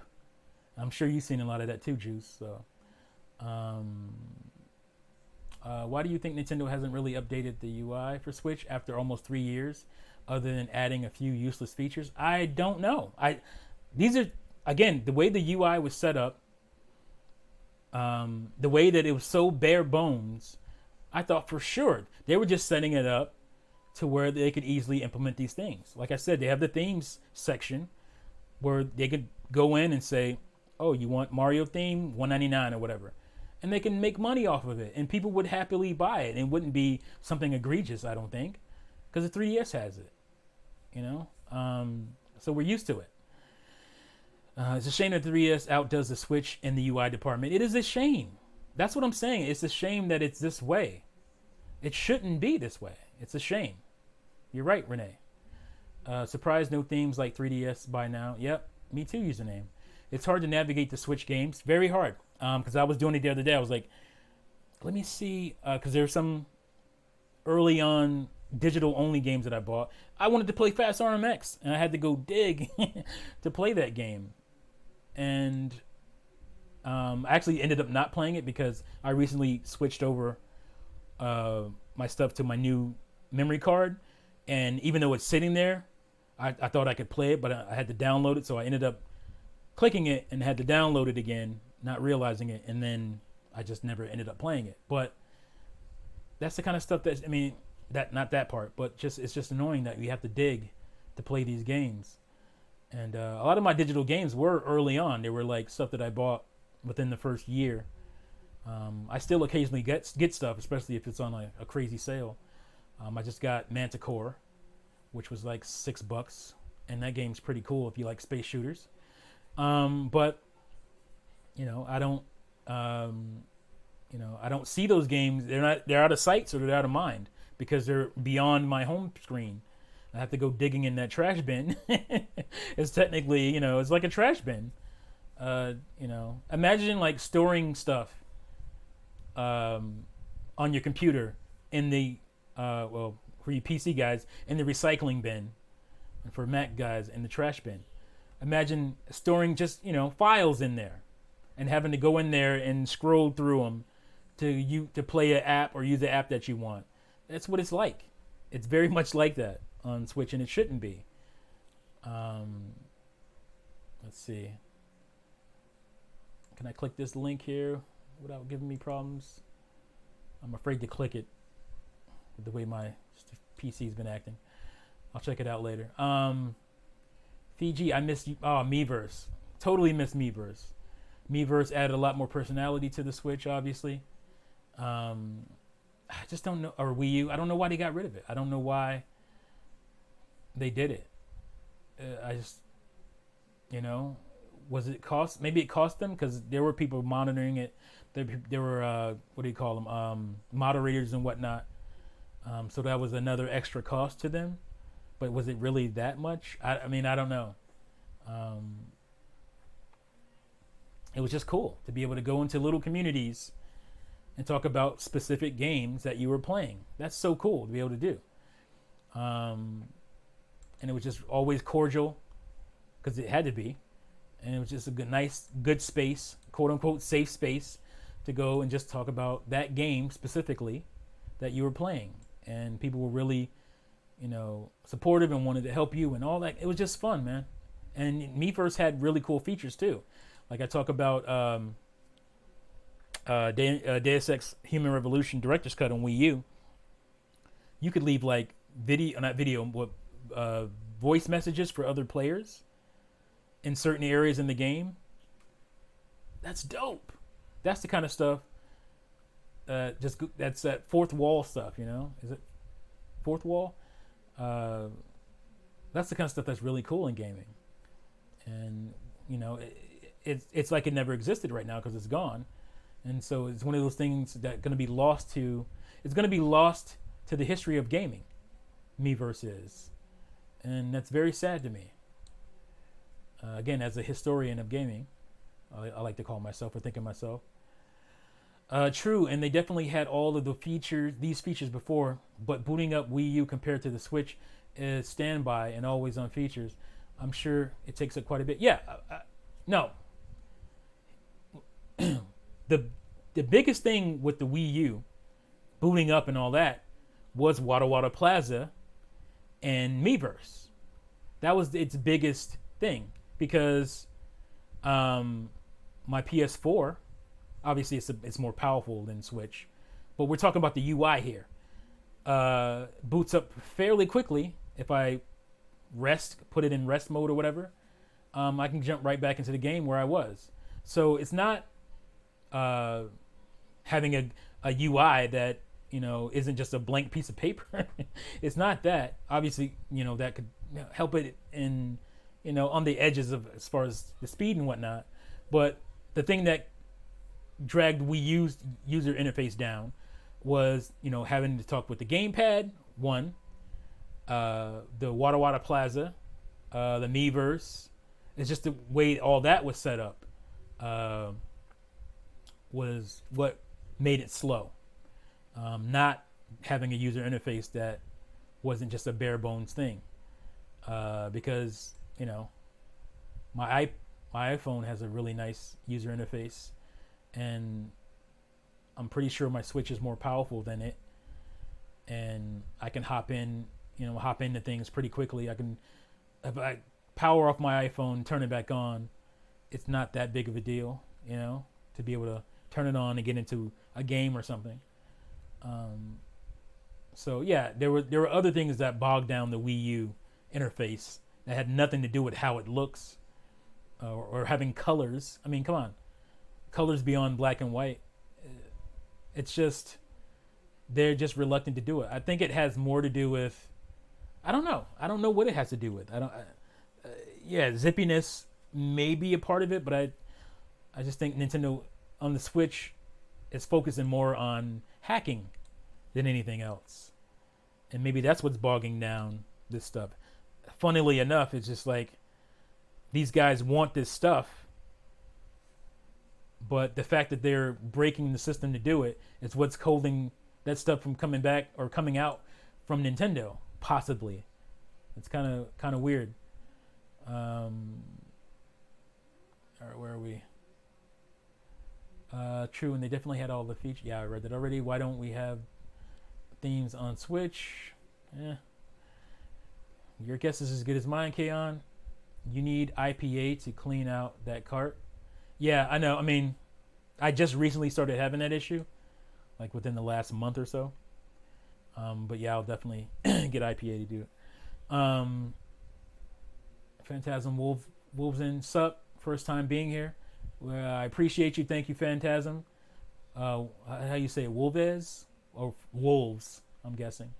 Thanks for being here. Appreciate you. Welcome, as Juice said. And Renee. Hackers have already put themes on Switch. Why can't Nintendo? Yeah, if you look at the hackers, and that's another thing.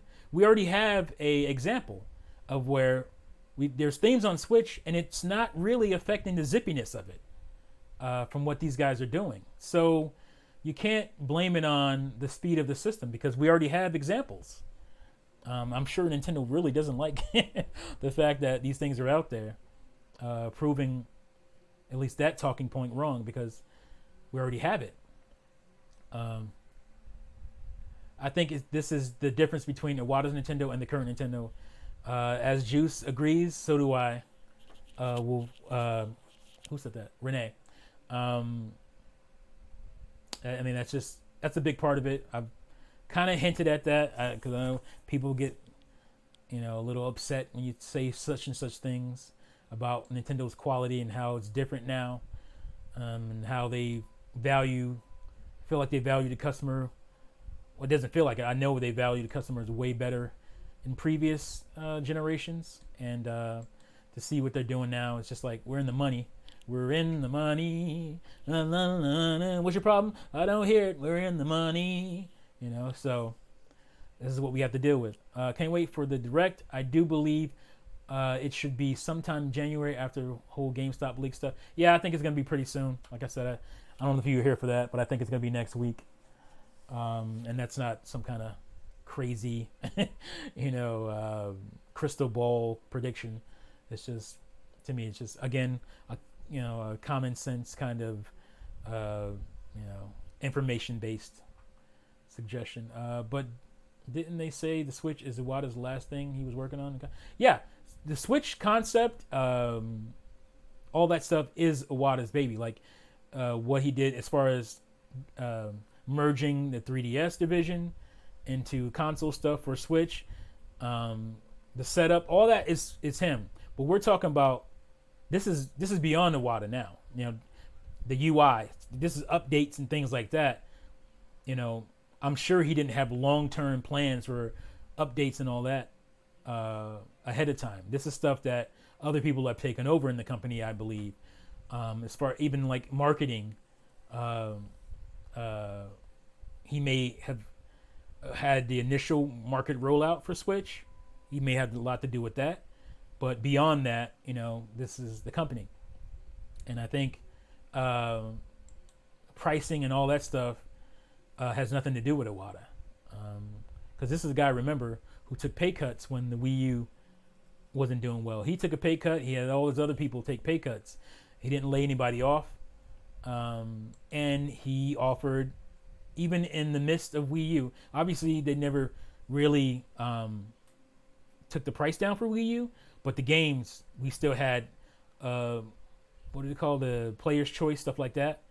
And I think the stuff that's happened to the player's choice on Wii U because of the Switch ports would have never happened with Iwata. That's just my belief from what, again, history. All I can do is look at history and say, I don't see him doing that.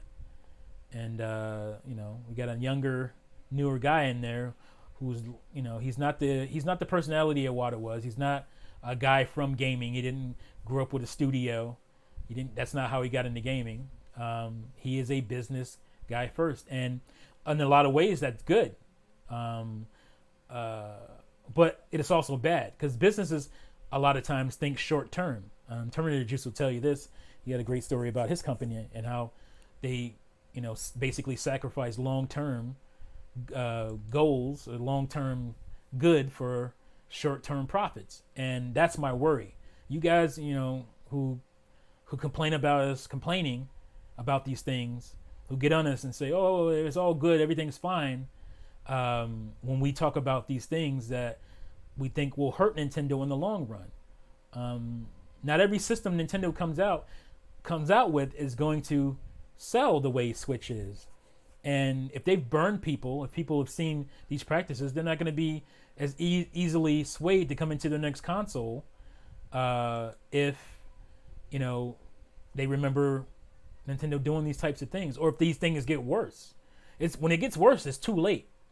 So complaining about these things now is not helpful. I I hate to use the term defendo because that was used a lot for people even like me when it came to Wii U. But it's insane. When it's too late, it's too late. So, I'm just worried about them just being in the money and being happy about that. Worried about the short term and not the long term as much. Because companies have done that, before. Nintendo has done that. I think I didn't think they did with the Wii. They didn't think really long term with the Wii. They weren't ready for HD because of the Wii. They were riding that train. They were riding that money train a little too long, and then that's why they stumbled out of the gate with the Wii U, because they weren't as ready as they should have been. They were already behind because they still had an SD console during the HD era, the first HD era, which was fine with me, but they should have been ready. I felt like they should have been ready because from what I heard, the Wii was almost an HD console. It wouldn't have been like much more crazy graphically, but it would have been a 720p display console. They decided later on at not last minute, but that they weren't going to go that route, that they could save a little bit more money on the hardware by not doing that. So they shoot themselves in the foot, and that's what I'm worried about them doing. You can still walk, but how long can you keep walking after that bullet wound to the foot? Eventually, you're going to have to treat it, and it could be too late by the time you treat it, and that's what I'm worried about. I got the analogies for y'all today. I think it's the difference between what, I read that already. Nintendo should be showing the industry how it's done with creative UI. Yeah, this again, Nintendo standards. This is the stuff that I feel like Nintendo should be leading in, showing people how it's done. They've been leading in a lot of things in the past, and to be behind on something like this, this is your interaction between you, the player, and their device. And if it's so lame, that's a very important aspect of your gaming. Is you interacting with your device, your user interface. And for it to be so lackluster is disheartening, because they've had better UIs on add-on devices like the 64DD. I had to keep going back to 64. It was such innovative console. But they've had this stuff. The UI on 3DS is great. The UI on Switch or Wii U is great. Obviously, there's caveat to that, but like I said, the Wii U came out in 2012. It came out in 2012. It's 2020 right now. You telling me that they couldn't take whatever the Wii U's UI is in a console that's more powerful, more modern? They couldn't take that UI and make it faster for today's gaming 8 years later? Is that's supposed to be acceptable? Like, come on, people. Come on. So that's how I feel about it. Let me read you guys' comment. Can't wait for the direct. I read that already. But didn't they say the Switches? Yeah, I read that. Where am I? Do you think that the new Nintendo just doesn't care about delivering creative and unique experiences to their users anymore? Is it PTSD from the Wii U failure? No. I think Iwata is a big part of it. But I think the games, the big games anyway, are still creative and unique. I still see creativity in stuff like Ring Fit and Labo. Those are out of the left field stuff that maybe didn't catch on as much, but it's still great stuff. Who knows what they have in store? So they still have it. They still have that capacity. I'm worried about what happens when Miyamoto's gone, because he's not going to be at Nintendo forever. Now that worries me for sure. But they still have that creative streak. It's just that obviously on these kind of business decisions, they're a little bit more frugal, a lot more frugal than they would usually be. So it's just something we have to deal with. And we have to deal with it even longer if fans don't get on board with, calling this stuff out. I think they will do a UI overhaul. CAG React says later this year, but I think they honestly limited the hardware more than they should have in general. See, I want to be with you on that as far as being optimistic, but I was really optimistic about the online setup. I actually got more excited when they pushed it back. I was like, oh man, they really must be doing something here. Nope. Nope. I was really excited about it. I was like, they were really going to be putting some cool stuff into their online setup. And no, they weren't. And again, that's a revenue stream. You would think they would be more inventive, more creative when it came to something that they can make money off of. The online setup you're making money off of now. Why offer? That's a whole live stream. I could talk about that. I've done that before already. But that's why I'm not optimistic. That's where in previous generations or previous years with Nintendo, I would be optimistic about that. I'd be telling people to calm down and wait and blah blah. But what I've seen so far at this point, I can't be optimistic about that anymore. At least not right now. They're gonna have to show me some stuff. Hopefully they come out and punch me in the mouth with the next direct, and all this stuff is coming, and I can be excited again about that, and I don't have to complain. I don't want to complain about this stuff. It's not like I want to complain about this stuff, but I have to be true to myself, and I can't lie to myself, and I'm not gonna lie to you guys and pretend that everything is kumbaya and great just because I don't want to ruffle feathers. Like, that's just not who I am. I can't do it. A lot of YouTubers do that, and they don't really get into it with their true honest thoughts, I don't think. Or maybe they're just so used to lying that these things have become the way they actually feel about this stuff. So until Nintendo actually shows me on that front, I'm not optimistic about the user interface whatsoever. Because one, it still sells crazy the way it is. Two, when people like me complain about it, there's way more people complaining about me complaining than complaining about the actual setup. So what is the urgency for Nintendo to do anything different? It took a class action lawsuit for them to address the Joy-Con drift, and still to this day people are like, well, I take care of my Joy-Cons. That's not what the issue is. I take care of my stuff too. I have a N64 controller that I bet works, if you still have one, way better than yours. I take care of my stuff. That's not the issue. The issue is that it wasn't designed very sturdy. It wasn't designed very well. And I understand that to get it at that price point, they had to cut some corners. But they have to acknowledge that. And it took a class action lawsuit for them to even care. Now, that's just in North America. That's just on this side. If you live in another country somewhere, they still don't care about your Joy-Con drift. So, because there's not enough, I guess, rabble-rousing about it. And a lot of people, I put more use than a lot of people into my Joy-Cons. A lot of people got their Pro controllers, and that was it. They don't care about the Joy-Cons anymore unless they're on the go or something, and they're using it like that. But no, I use my Joy-Cons all the time. And I should be able to, because that's my standard controller. That's the controller that came with my system. So I use them all the time. I like the split Joy-Con feel. I love that going back to the Wii, being able to have the split feel with the Wii remote and nunchuck.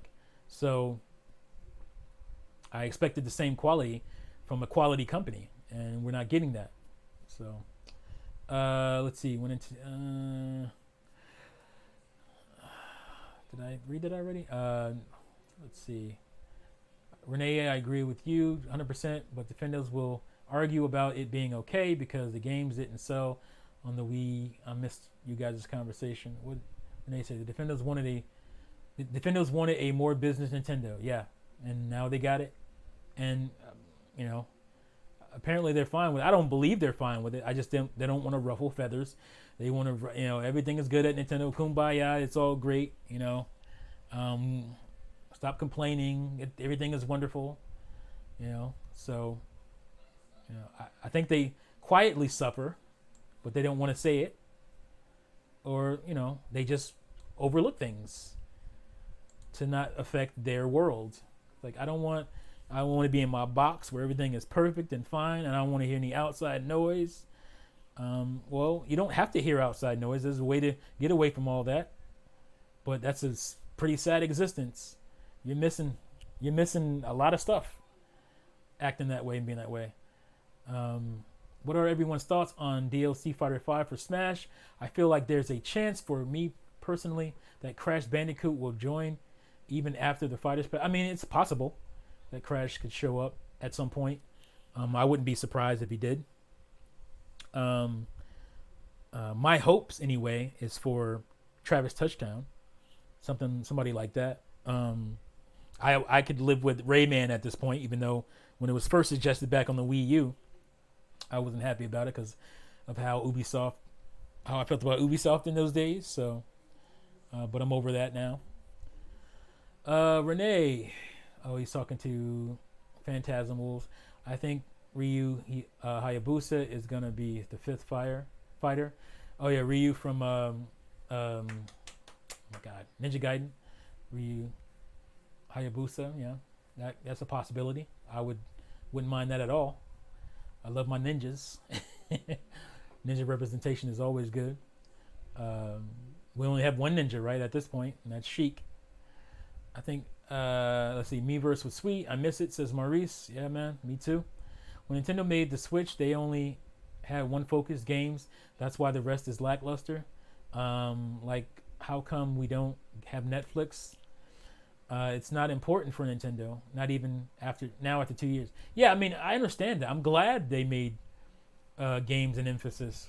That started with Iwata. Iwata wanted to make sure the Switch had enough games. That's why he merged 3DS guys into the console market guys, the console designers. So I'm glad that that's the emphasis. But again, it is 3 years later, and I'm sure you agree. I'm not saying you don't, Antonio.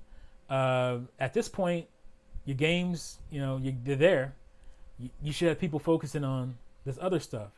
And it doesn't make sense. Like, you have Hulu, but not Netflix. Like, I'm pretty sure Netflix is more popular than Hulu.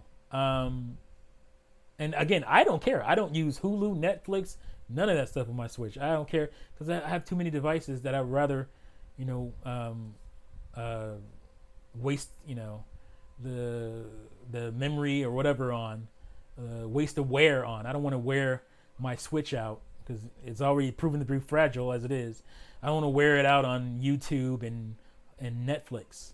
But as a device that it should have this stuff by now. I wouldn't complain about anybody saying that it shouldn't, or that it should, because it should at this point have this stuff. And again, the games are there. I mean, I'm not saying you have to take the focus off the games, but there should be a department of people. You got somebody who focuses on the Nindy games. You have a point man on that. Why isn't there a point man on Switch features? Talking to the engineers about making this stuff happen. Why isn't there no point man when it comes to the online? I just don't feel like, I feel like it's by committee when it comes to their online features. Why is there no point man on that stuff? I don't get it. At this point, you should be, rolling. This is year 3 years. You should be rolling, man. This stuff, should be second nature. Especially when you have a previous generation console experience with this stuff. Only because Tecmo Koei is the biggest Japanese third-party supporter for the Switch. Yeah, so Ryu makes a lot of sense. Totally get that. My pick for potential choices: Crash, Sora, Master Chief, Ryu, or Dante. A lot of people are talking about what's his name from, which is, I don't know why it's so weird that they're talking about this character from Mario RPG. Oh my God, what's his name? The little blue guy, wooden-looking dude. Somebody tell me again. When I turn these lights on, my brain goes black. I'm trying to remember this YouTuber because he uses that character in his name for his YouTube channel name. I can't think of it. Only because Tecmo is, I read that already. I definitely agree when it comes to having great customer service. I would have Gino. Thank you, Renee. Gino. I definitely agree when it comes to having great customer service. I would have even liked if they did an ambassadors program for Wii U games being ported to Switch. That's what I'm talking about, CK. That's the kind of stuff I'm talking about that I think would have been a no-brainer when it came to Iwata being in control. Because the ambassadors program is his thing. He cared that all these people went out and bought his console, the 3DS, and there wasn't a ton of games for it, and they had to end up marking the thing down because it wouldn't sell well. But he didn't leave the people who jumped on, and it's not something you have to do. But again, that's a Nintendo thing to do. So all those people that jumped on early, like myself and many others, were ambassadors because we went out and bought the 3DS, even when they only had like Steel Diver. Not a great selection, but again, being a core Nintendo fan, I tend to go out and buy this because I know that stuff is coming. I know the greatness is coming, and it did. Mario Kart 7 was great. Super Mario 3D Land was great, and you got that. You got the ports like Ocarina of Time 3D, which was great, and stuff started to roll out. So it felt a lot better to be a 3DS owner. But all those people who went out and bought 3DS full price, what was it, $249 day one, like I did, and they marked it down to what, 180? He didn't leave us behind, and that's the kind of stuff I'm talking about. And this is stuff that only benefits everybody. So I don't understand why you would even complain against this complaint. It only benefits you, especially if you already bought these games, these Switch ports, or these Wii U ports. If you already bought them, to say, hey, we can look at your account. We see that you bought this game. You registered it. Here's a discount for the Switch port. That's not crazy. That only helps you, especially in the long run. It's like, I like that. I'll remember that, as a customer. Or you can take that extra money. You know what you're going to do with that extra money, that savings? You're going to buy more Nintendo games. That's what you're going to do, because you're going to appreciate that sentiment. So this is a win-win. There's no need to complain against these type of complaints, because it's only helping everybody. That's what I don't get. Let's see. Even if Crash was Fighter C, sure, after DLC choice he made, he to me would be complete. The whole 90s console wars trifecta with Sonic and Mario. Yeah, that's cool. That would be cool. I can't think of anything else. It's not any big mascot anyway. You have guys out there like Earthworm Jim and stuff, but he wasn't like a mascot. He was a mascot character, but he wasn't for a specific console. He was on everything. So, but that's the stuff you can throw out there. Those are the gems you can throw out there later for the extra stuff. Earthworm Jim will be cool to have these iconic. Kind of mascot characters from the 90s, especially, would be dope. Let's see. Sora would probably be the hardest. Disney may hold its chances back. I don't think Sora is a Disney property. I think as far as Sora goes, Square outright owns that character. I'm pretty sure. Phantasm. So I don't think that'll be a problem. Oh, maybe I'm wrong. Renee says Disney partially owns him, so I could be wrong. My thought that it didn't. So let's see. Renee, yeah, probably. I read that already. Alex Prime, what's up, Alex? I too heard there will be games announced in the future. I assume you have the same sources as me. Yeah, Alex, we have the same sources. There's going to be some games coming out in the future for Nintendo Switch, most likely this year. So stay tuned. My sources tell me. Even the Wii U had Netflix. Even the Wii U had Netflix. That should not be a statement when it comes to your current gen console. Even the Wii U had this. That shouldn't be something that I'm and that's in my holster that I can use against your current console. Even the Wii U had it. That's not a good look. That ain't it, Chief. That's not what you want. Everything that the Wii U had, aside from Miiverse, I guess I have to, but if you're charging me for online, I should be able to have something like a Miiverse. But again, you can take that away. But there should be nothing that came on Wii U as far as applications outside of the ones that require gamepad, obviously stuff like that.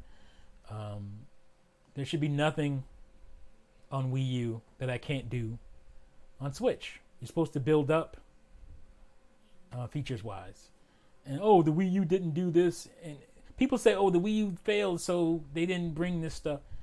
That's not why the Wii U failed. Like, being able to surf the internet is not why the Wii U failed. Having a web browser for Wii U is not why it failed.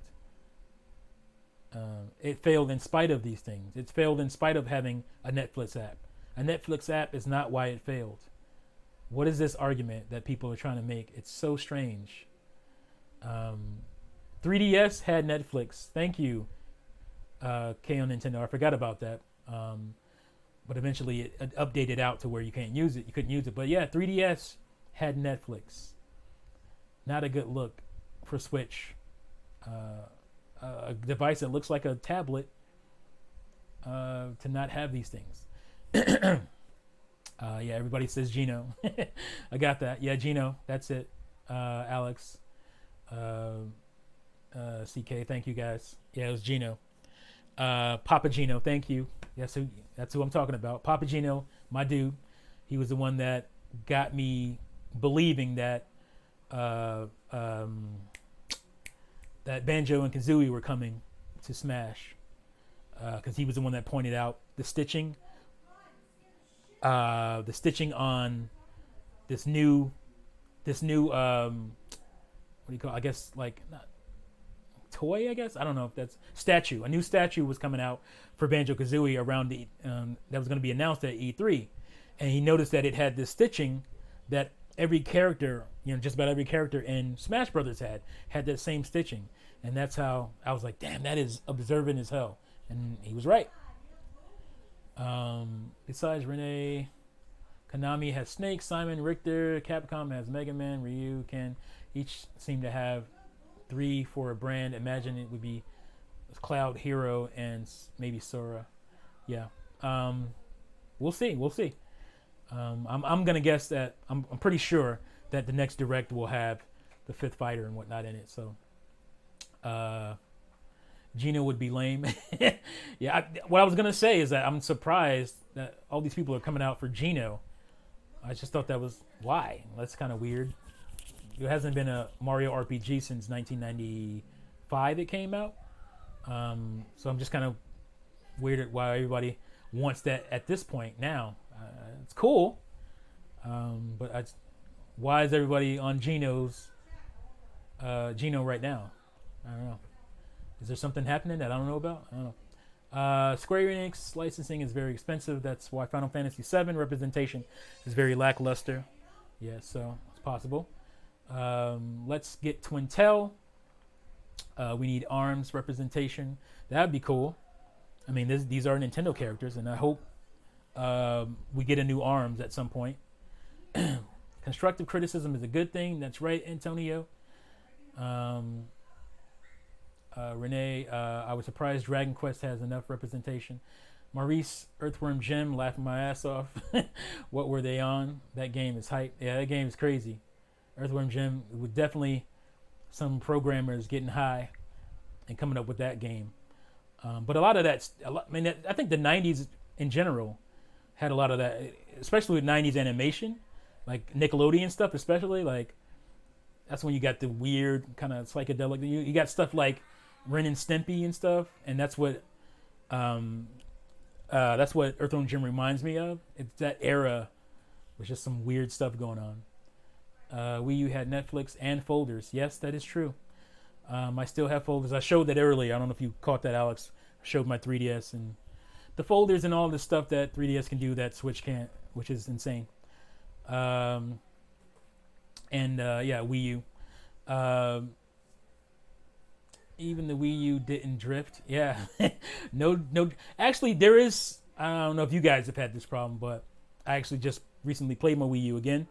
And I noticed that if I'm using my Pro Controller, when I turn it on, the little hand symbol will act like, sometimes if you turn your console on and you're holding, you turn your console on and you happen to be holding down your analog stick in some direction, it'll get stuck. So like, say the little pointer hand, if you're holding it down and even if you let it go, it'll still slide down and stay down. I've noticed that happening, but it's nothing to do with the controller itself. That's a UI thing. That's a interface kind of thing. So yeah, no Joy-Con drift there.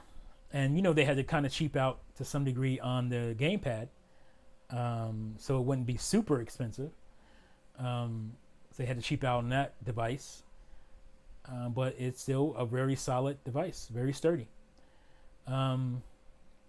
I remember the Nintendo Wii had a forecast channel. Yeah, that was great. I want my forecast channel. But at this point, back then, that made a lot more sense. But now we have smartphones and we just hit that little weather app and you can see everything. So I get why that kind of stuff is going away. But other stuff like tracking your game time and all that down to the second, that's cool. Like I want to be able to go back. I loved what did they call that? Let me look and see if I can find that really quick. I had mine. Where is it? I put it in my apps. This is my apps folder. The daily log. Like, let's see if I can get you guys to see that there. Yeah, daily log. The one that's selected right now is the start. I like that. Being able to just go look at my daily log and see how much time I'm spending on a game, and being able to see down to the, like I said, down to the second, and not this 5 or more hours, 10 or more hours garbage. 5 hour, blocks. That's kind of lame. 5 hours? That's huge. So you could have played a game for 14 hours and 59 minutes, and it's going to say 10 hours or more. That's crazy. Why? Why did we back up? Why did we go backwards on that? Doesn't make any sense. YouTube crashed on 3DS all the time when it launched. Yeah, YouTube crashed, and so did Netflix. Netflix crashed too, but it did work. I mean, it did have something. They did have it. So, I mean, that's what it's about. I remember. I read that already. Where are we? I want Dante in Smash, says Alex. That would be dope. Geno Shan should have been in Brawl or Melee. Yeah, Brawl or Melee would have made more sense for Geno to me. It's really late to be asking for respect in Geno, because Nintendo doesn't care about Super Mario RPG. Obviously they've been putting it on the Virtual Console, which they don't care about that anymore either. But it's on. I'm guessing it's on the SNES online app. I don't use mine at all, so I don't know.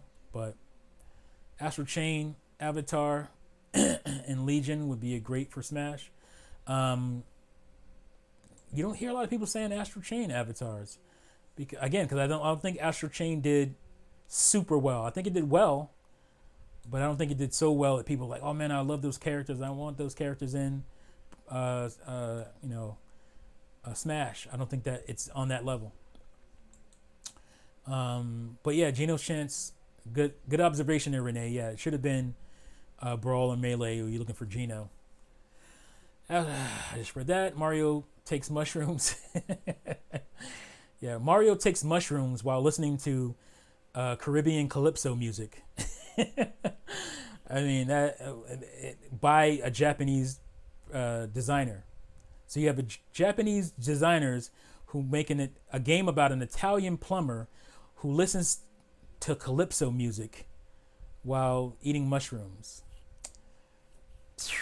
That's Nintendo, man, out there. He wants to be the king of the mushroom king. I bet. CAG Reacts, or KAG, I don't know how you pronounce it. We had all the good music. We had some great stuff.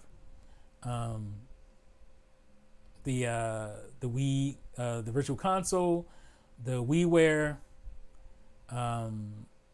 It just, transition music was cool.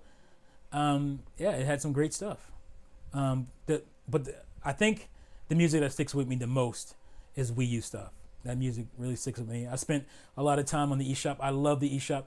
The cool thing about the eShop, it had its base music selection, but it would also kind of cycle in, depending on the time of year or what games are coming, it would cycle in new music. That was dope. That was so cool. That was so personable. It had added so much personality. Catch you next time, T. All right, Renee. Thank you for rocking it out and putting some good stuff in the chat. Appreciate that. Talk about cultural appropriation, Mario. I know, right, TK? Like, it's crazy. All right, so last topic is 1 a.m. here. So I didn't expect to be on this long. 2 hours and 25 plus minutes right now. Last topic is Red Dead 2, the Switch. we kind of talked about that already, but just to kind of reiterate a little bit, I think the biggest problem is cart size, game size. You know, I don't think Red Dead is something that couldn't come to Switch. Uh, Obviously, it'll be knocked down as far as the visuals go. We've seen that already happen. We get that. Doesn't bother most people. It's fine. And you're just doing your thing on the go with big console games. So, oh wait a minute, let me check this out. eShop is cluttered. Yeah, the eShop UI. I mean, that's a whole another UI. The eShop on Switch. Don't like it. And I'm sure at this point a lot of companies don't like the way it is. So let's fix it. Let's keep updating these things. Let's make these things better. I don't know what the problem is. I don't know why we can't do these things to make a better user interface for your customers. And it just will help things sell better. And people will be able to see things better. And just make it a more overall good experience. Because what happens is people just ignore it. Like I end up ignoring the digital games that I need to finish because they're in that trash bin, And same thing with the eShop. It's just like there's too much garbage on there to go through, to sift through. I don't want to deal with it, and I'm sure most people don't want to deal with it. So, yeah. I noticed that somebody on my last stream after the fact, not during the stream, but I guess they caught it after, was saying something about what do you call them, timestamps. I'm not doing timestamps. I mean, I don't. Oh, something dropped. I don't ahead of time say, okay, at this time I'm going to be talking about this. It's natural. So what that would entail is me going back and finding those times when we started talking about this or that, and that's just time I don't have. I don't have the views to make this a job, to make me go back and do those types of things. So I hope you can understand. Forget Red Dead, just give us GTA 6 on time. That would be cool. Whenever GTA 6 comes, it'll probably come after, what's it called? I can't think of the name of it. Elder Scrolls 6. It'll come after that. I think Black Japanese cultures complement one another, to be honest, like that Afro Samurai or Samurai Champloo vibe. I agree. I really like seeing, especially because I noticed that breakdancing was bigger here in the 80s, early 90s. But I really like seeing like these Japanese dudes that are still really into it and are really good at breakdancing. They do some amazing things, contorting their bodies and spinning and doing all that amazing stuff. I like seeing that stuff when other cultures, so different, bring in like hip hop culture stuff. It's cool to me to see that. Where are we? Keep up the good work. Are you saying that for me, Kaon? I appreciate that. The Switch eShop needs an overhaul ASAP. It's so hard to find games. Yeah, like I go there, you go to especially if you go to like recent, what is it called? Recent games or recent releases. I think that's what it's called. And it's just like a wall of trash or a wall of games that I could care less about. And if I didn't click like, I forgot what they call it, like to put it in your watch list or whatever it's called. I can't remember what it's called. But if I didn't click on that, man, I would, I'd be completely lost. And a lot of games that I really did intend to buy at some point, I never end up doing. I never end up checking it out. And even that is a little bit cumbersome. Even once you click on watch list, I forgot what it's called. I'm so stuck in like eBay right now. I can't think of what it's called on Switch when you click on a game that you intend to buy. You want to keep it in your list. Not unlike Steam, you want to keep it in that list. So just like trying to browse, forget about it. There's no browsing. You have to know what you're looking for. Because if you want to sit there and browse, here's the thing about browsing too. Like I'll get like deep into browsing, and I do it once in a while, and I accidentally hit over on my either my controller or obviously the controller, the D-pad or something, and I lose all that progress the minute I click back over, and it's just like because you have to, and it has to load, so it's loading all this trash, it's loading all these games, and you have to go back down and scroll back and wait for it to load and scroll. It's just bad, and again, this is money. We're talking about the features as far as the online stuff goes. That's money, and the eShop, that's your money. Why aren't you putting more emphasis on that stuff and making it a better experience for your customers? I don't know. I don't get it. Maurice Charles, you should have said, please understand, regarding timestamps. Rest in power for Iwata. Yeah, seriously. I would love to be able to do that, but that would mean that I'm getting so many views and so many people asking me to do that it'd be no brainer for me to do it. But I don't have the time to go back and put timestamps on a 2-hour live stream. And it's not like, it's not like I have so many different topics.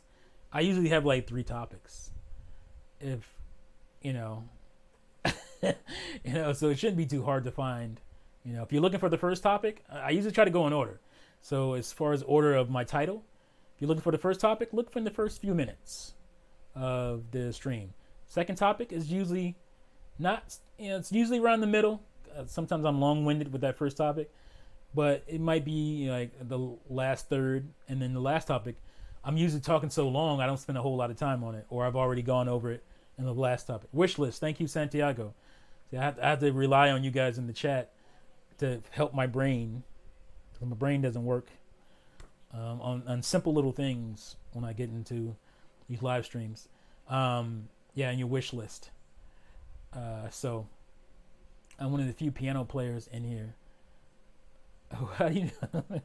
Piano. Piano is cool. I wish I learned.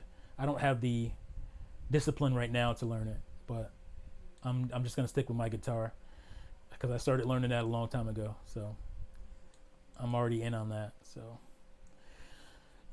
so that's pretty much it, guys. 28 of you still in here. I appreciate everybody who dropped by. I always appreciate you guys stepping by. And I think I'm going to continue to do these a little later because I get more viewers. And I don't know if that's... right now, it can't just be a coincidence because the last 2 times I did that, got a lot more viewers. So West Side, West Coast, thank you guys for dropping in and raising up my viewership. I appreciate that. If you guys aren't subscribed, you just kind of dropped in because you were browsing YouTube and you saw it live and you clicked in, go ahead and subscribe. This, I got some good stuff here. And again, change is coming. I'm not going to go down a list of what I'm going to do. Just going to do it. And you guys, I'm sure you'll like it. But this will be a solid thing. My live stream, my Tea Talk, will be Fridays. Unless something happens and I can't make it. So if this is all you want, Fridays, come here, hang out with me. Subscribe to Juices Loose podcast, Terminated Juices channel. If it's not in my description, go to my whatever page that shows you the info on me, about page. All my Juices Loose pals are on that page for sure. And my what do you call it? Again, and my my picks. I don't know what it's called. I'm brain dead, I tell you. But you can find them there. And we have a podcast every Monday, 7-ish. So, and I say 7-ish because sometimes it's earlier than that, but we're on before 7 most nights. So check us out, and there'll be more stuff different than what you're used to on this channel. It's going to still be video games. Don't get that twisted. But I'm starting my music channel. Gonna make my music out there, and I have a movie channel, and I'm gonna do my verse review on that, or it's gonna be kind of a commentary on Star Wars. So be looking forward to that. And I already have a review written. I just have to record it for Black Summer, the zombie show on Netflix. It should be hilarious. I think you'll enjoy that review. And thank you guys all for rocking out with me. Hit subscribe if you haven't. Hit the notification bell. It helps. If you have both, you shouldn't be missing me on these YouTube streets. That should be coverage. So hit me up there. Thank you, T. Greetings from the other side of the world, the country that actually founded New Amsterdam, which became New York. I know these things. Yes. Thank you again, Antonio. You're always very insightful, and you're always rocking out with me. I appreciate that. K on Nintendo, I've seen you a few times. I appreciate that. Maurice, we go back. Thank you. KAG Reacts, or CAG, I don't know how you pronounce it, but I've seen you a few times, quite a few times. Alex, you know what's up. Renee, I've seen you a bunch. I appreciate you guys for rocking out. And we'll just keep this thing going in 2020. And I think we're going to get that direct next week. So when is your music channel? My music channel will be up definitely by tomorrow. If you want a link, like I said, check my about page on for this channel. Check the about page where I have suggested channels. I think it's called something like that. Check that and you'll see it there by tomorrow night for sure. So and I'll definitely have up a track, so check it out. And hopefully that channel picks up for me, and that'll be cool because I have some big plans with my music and whatnot. So along with other things. So yeah, guys, thanks again for rocking out. I appreciate it. Until next time, my next video will be my unboxing. I've had it forever. My unboxing of the Turok series for Switch, the remasters, and after that will be my video on my holy grails, the things that I want in my collection. I think they're all Nintendo based. My holy grail video will be up probably Sunday, so be looking out for that. And I'll see you guys next time. Again, appreciate you, and peace out, fools.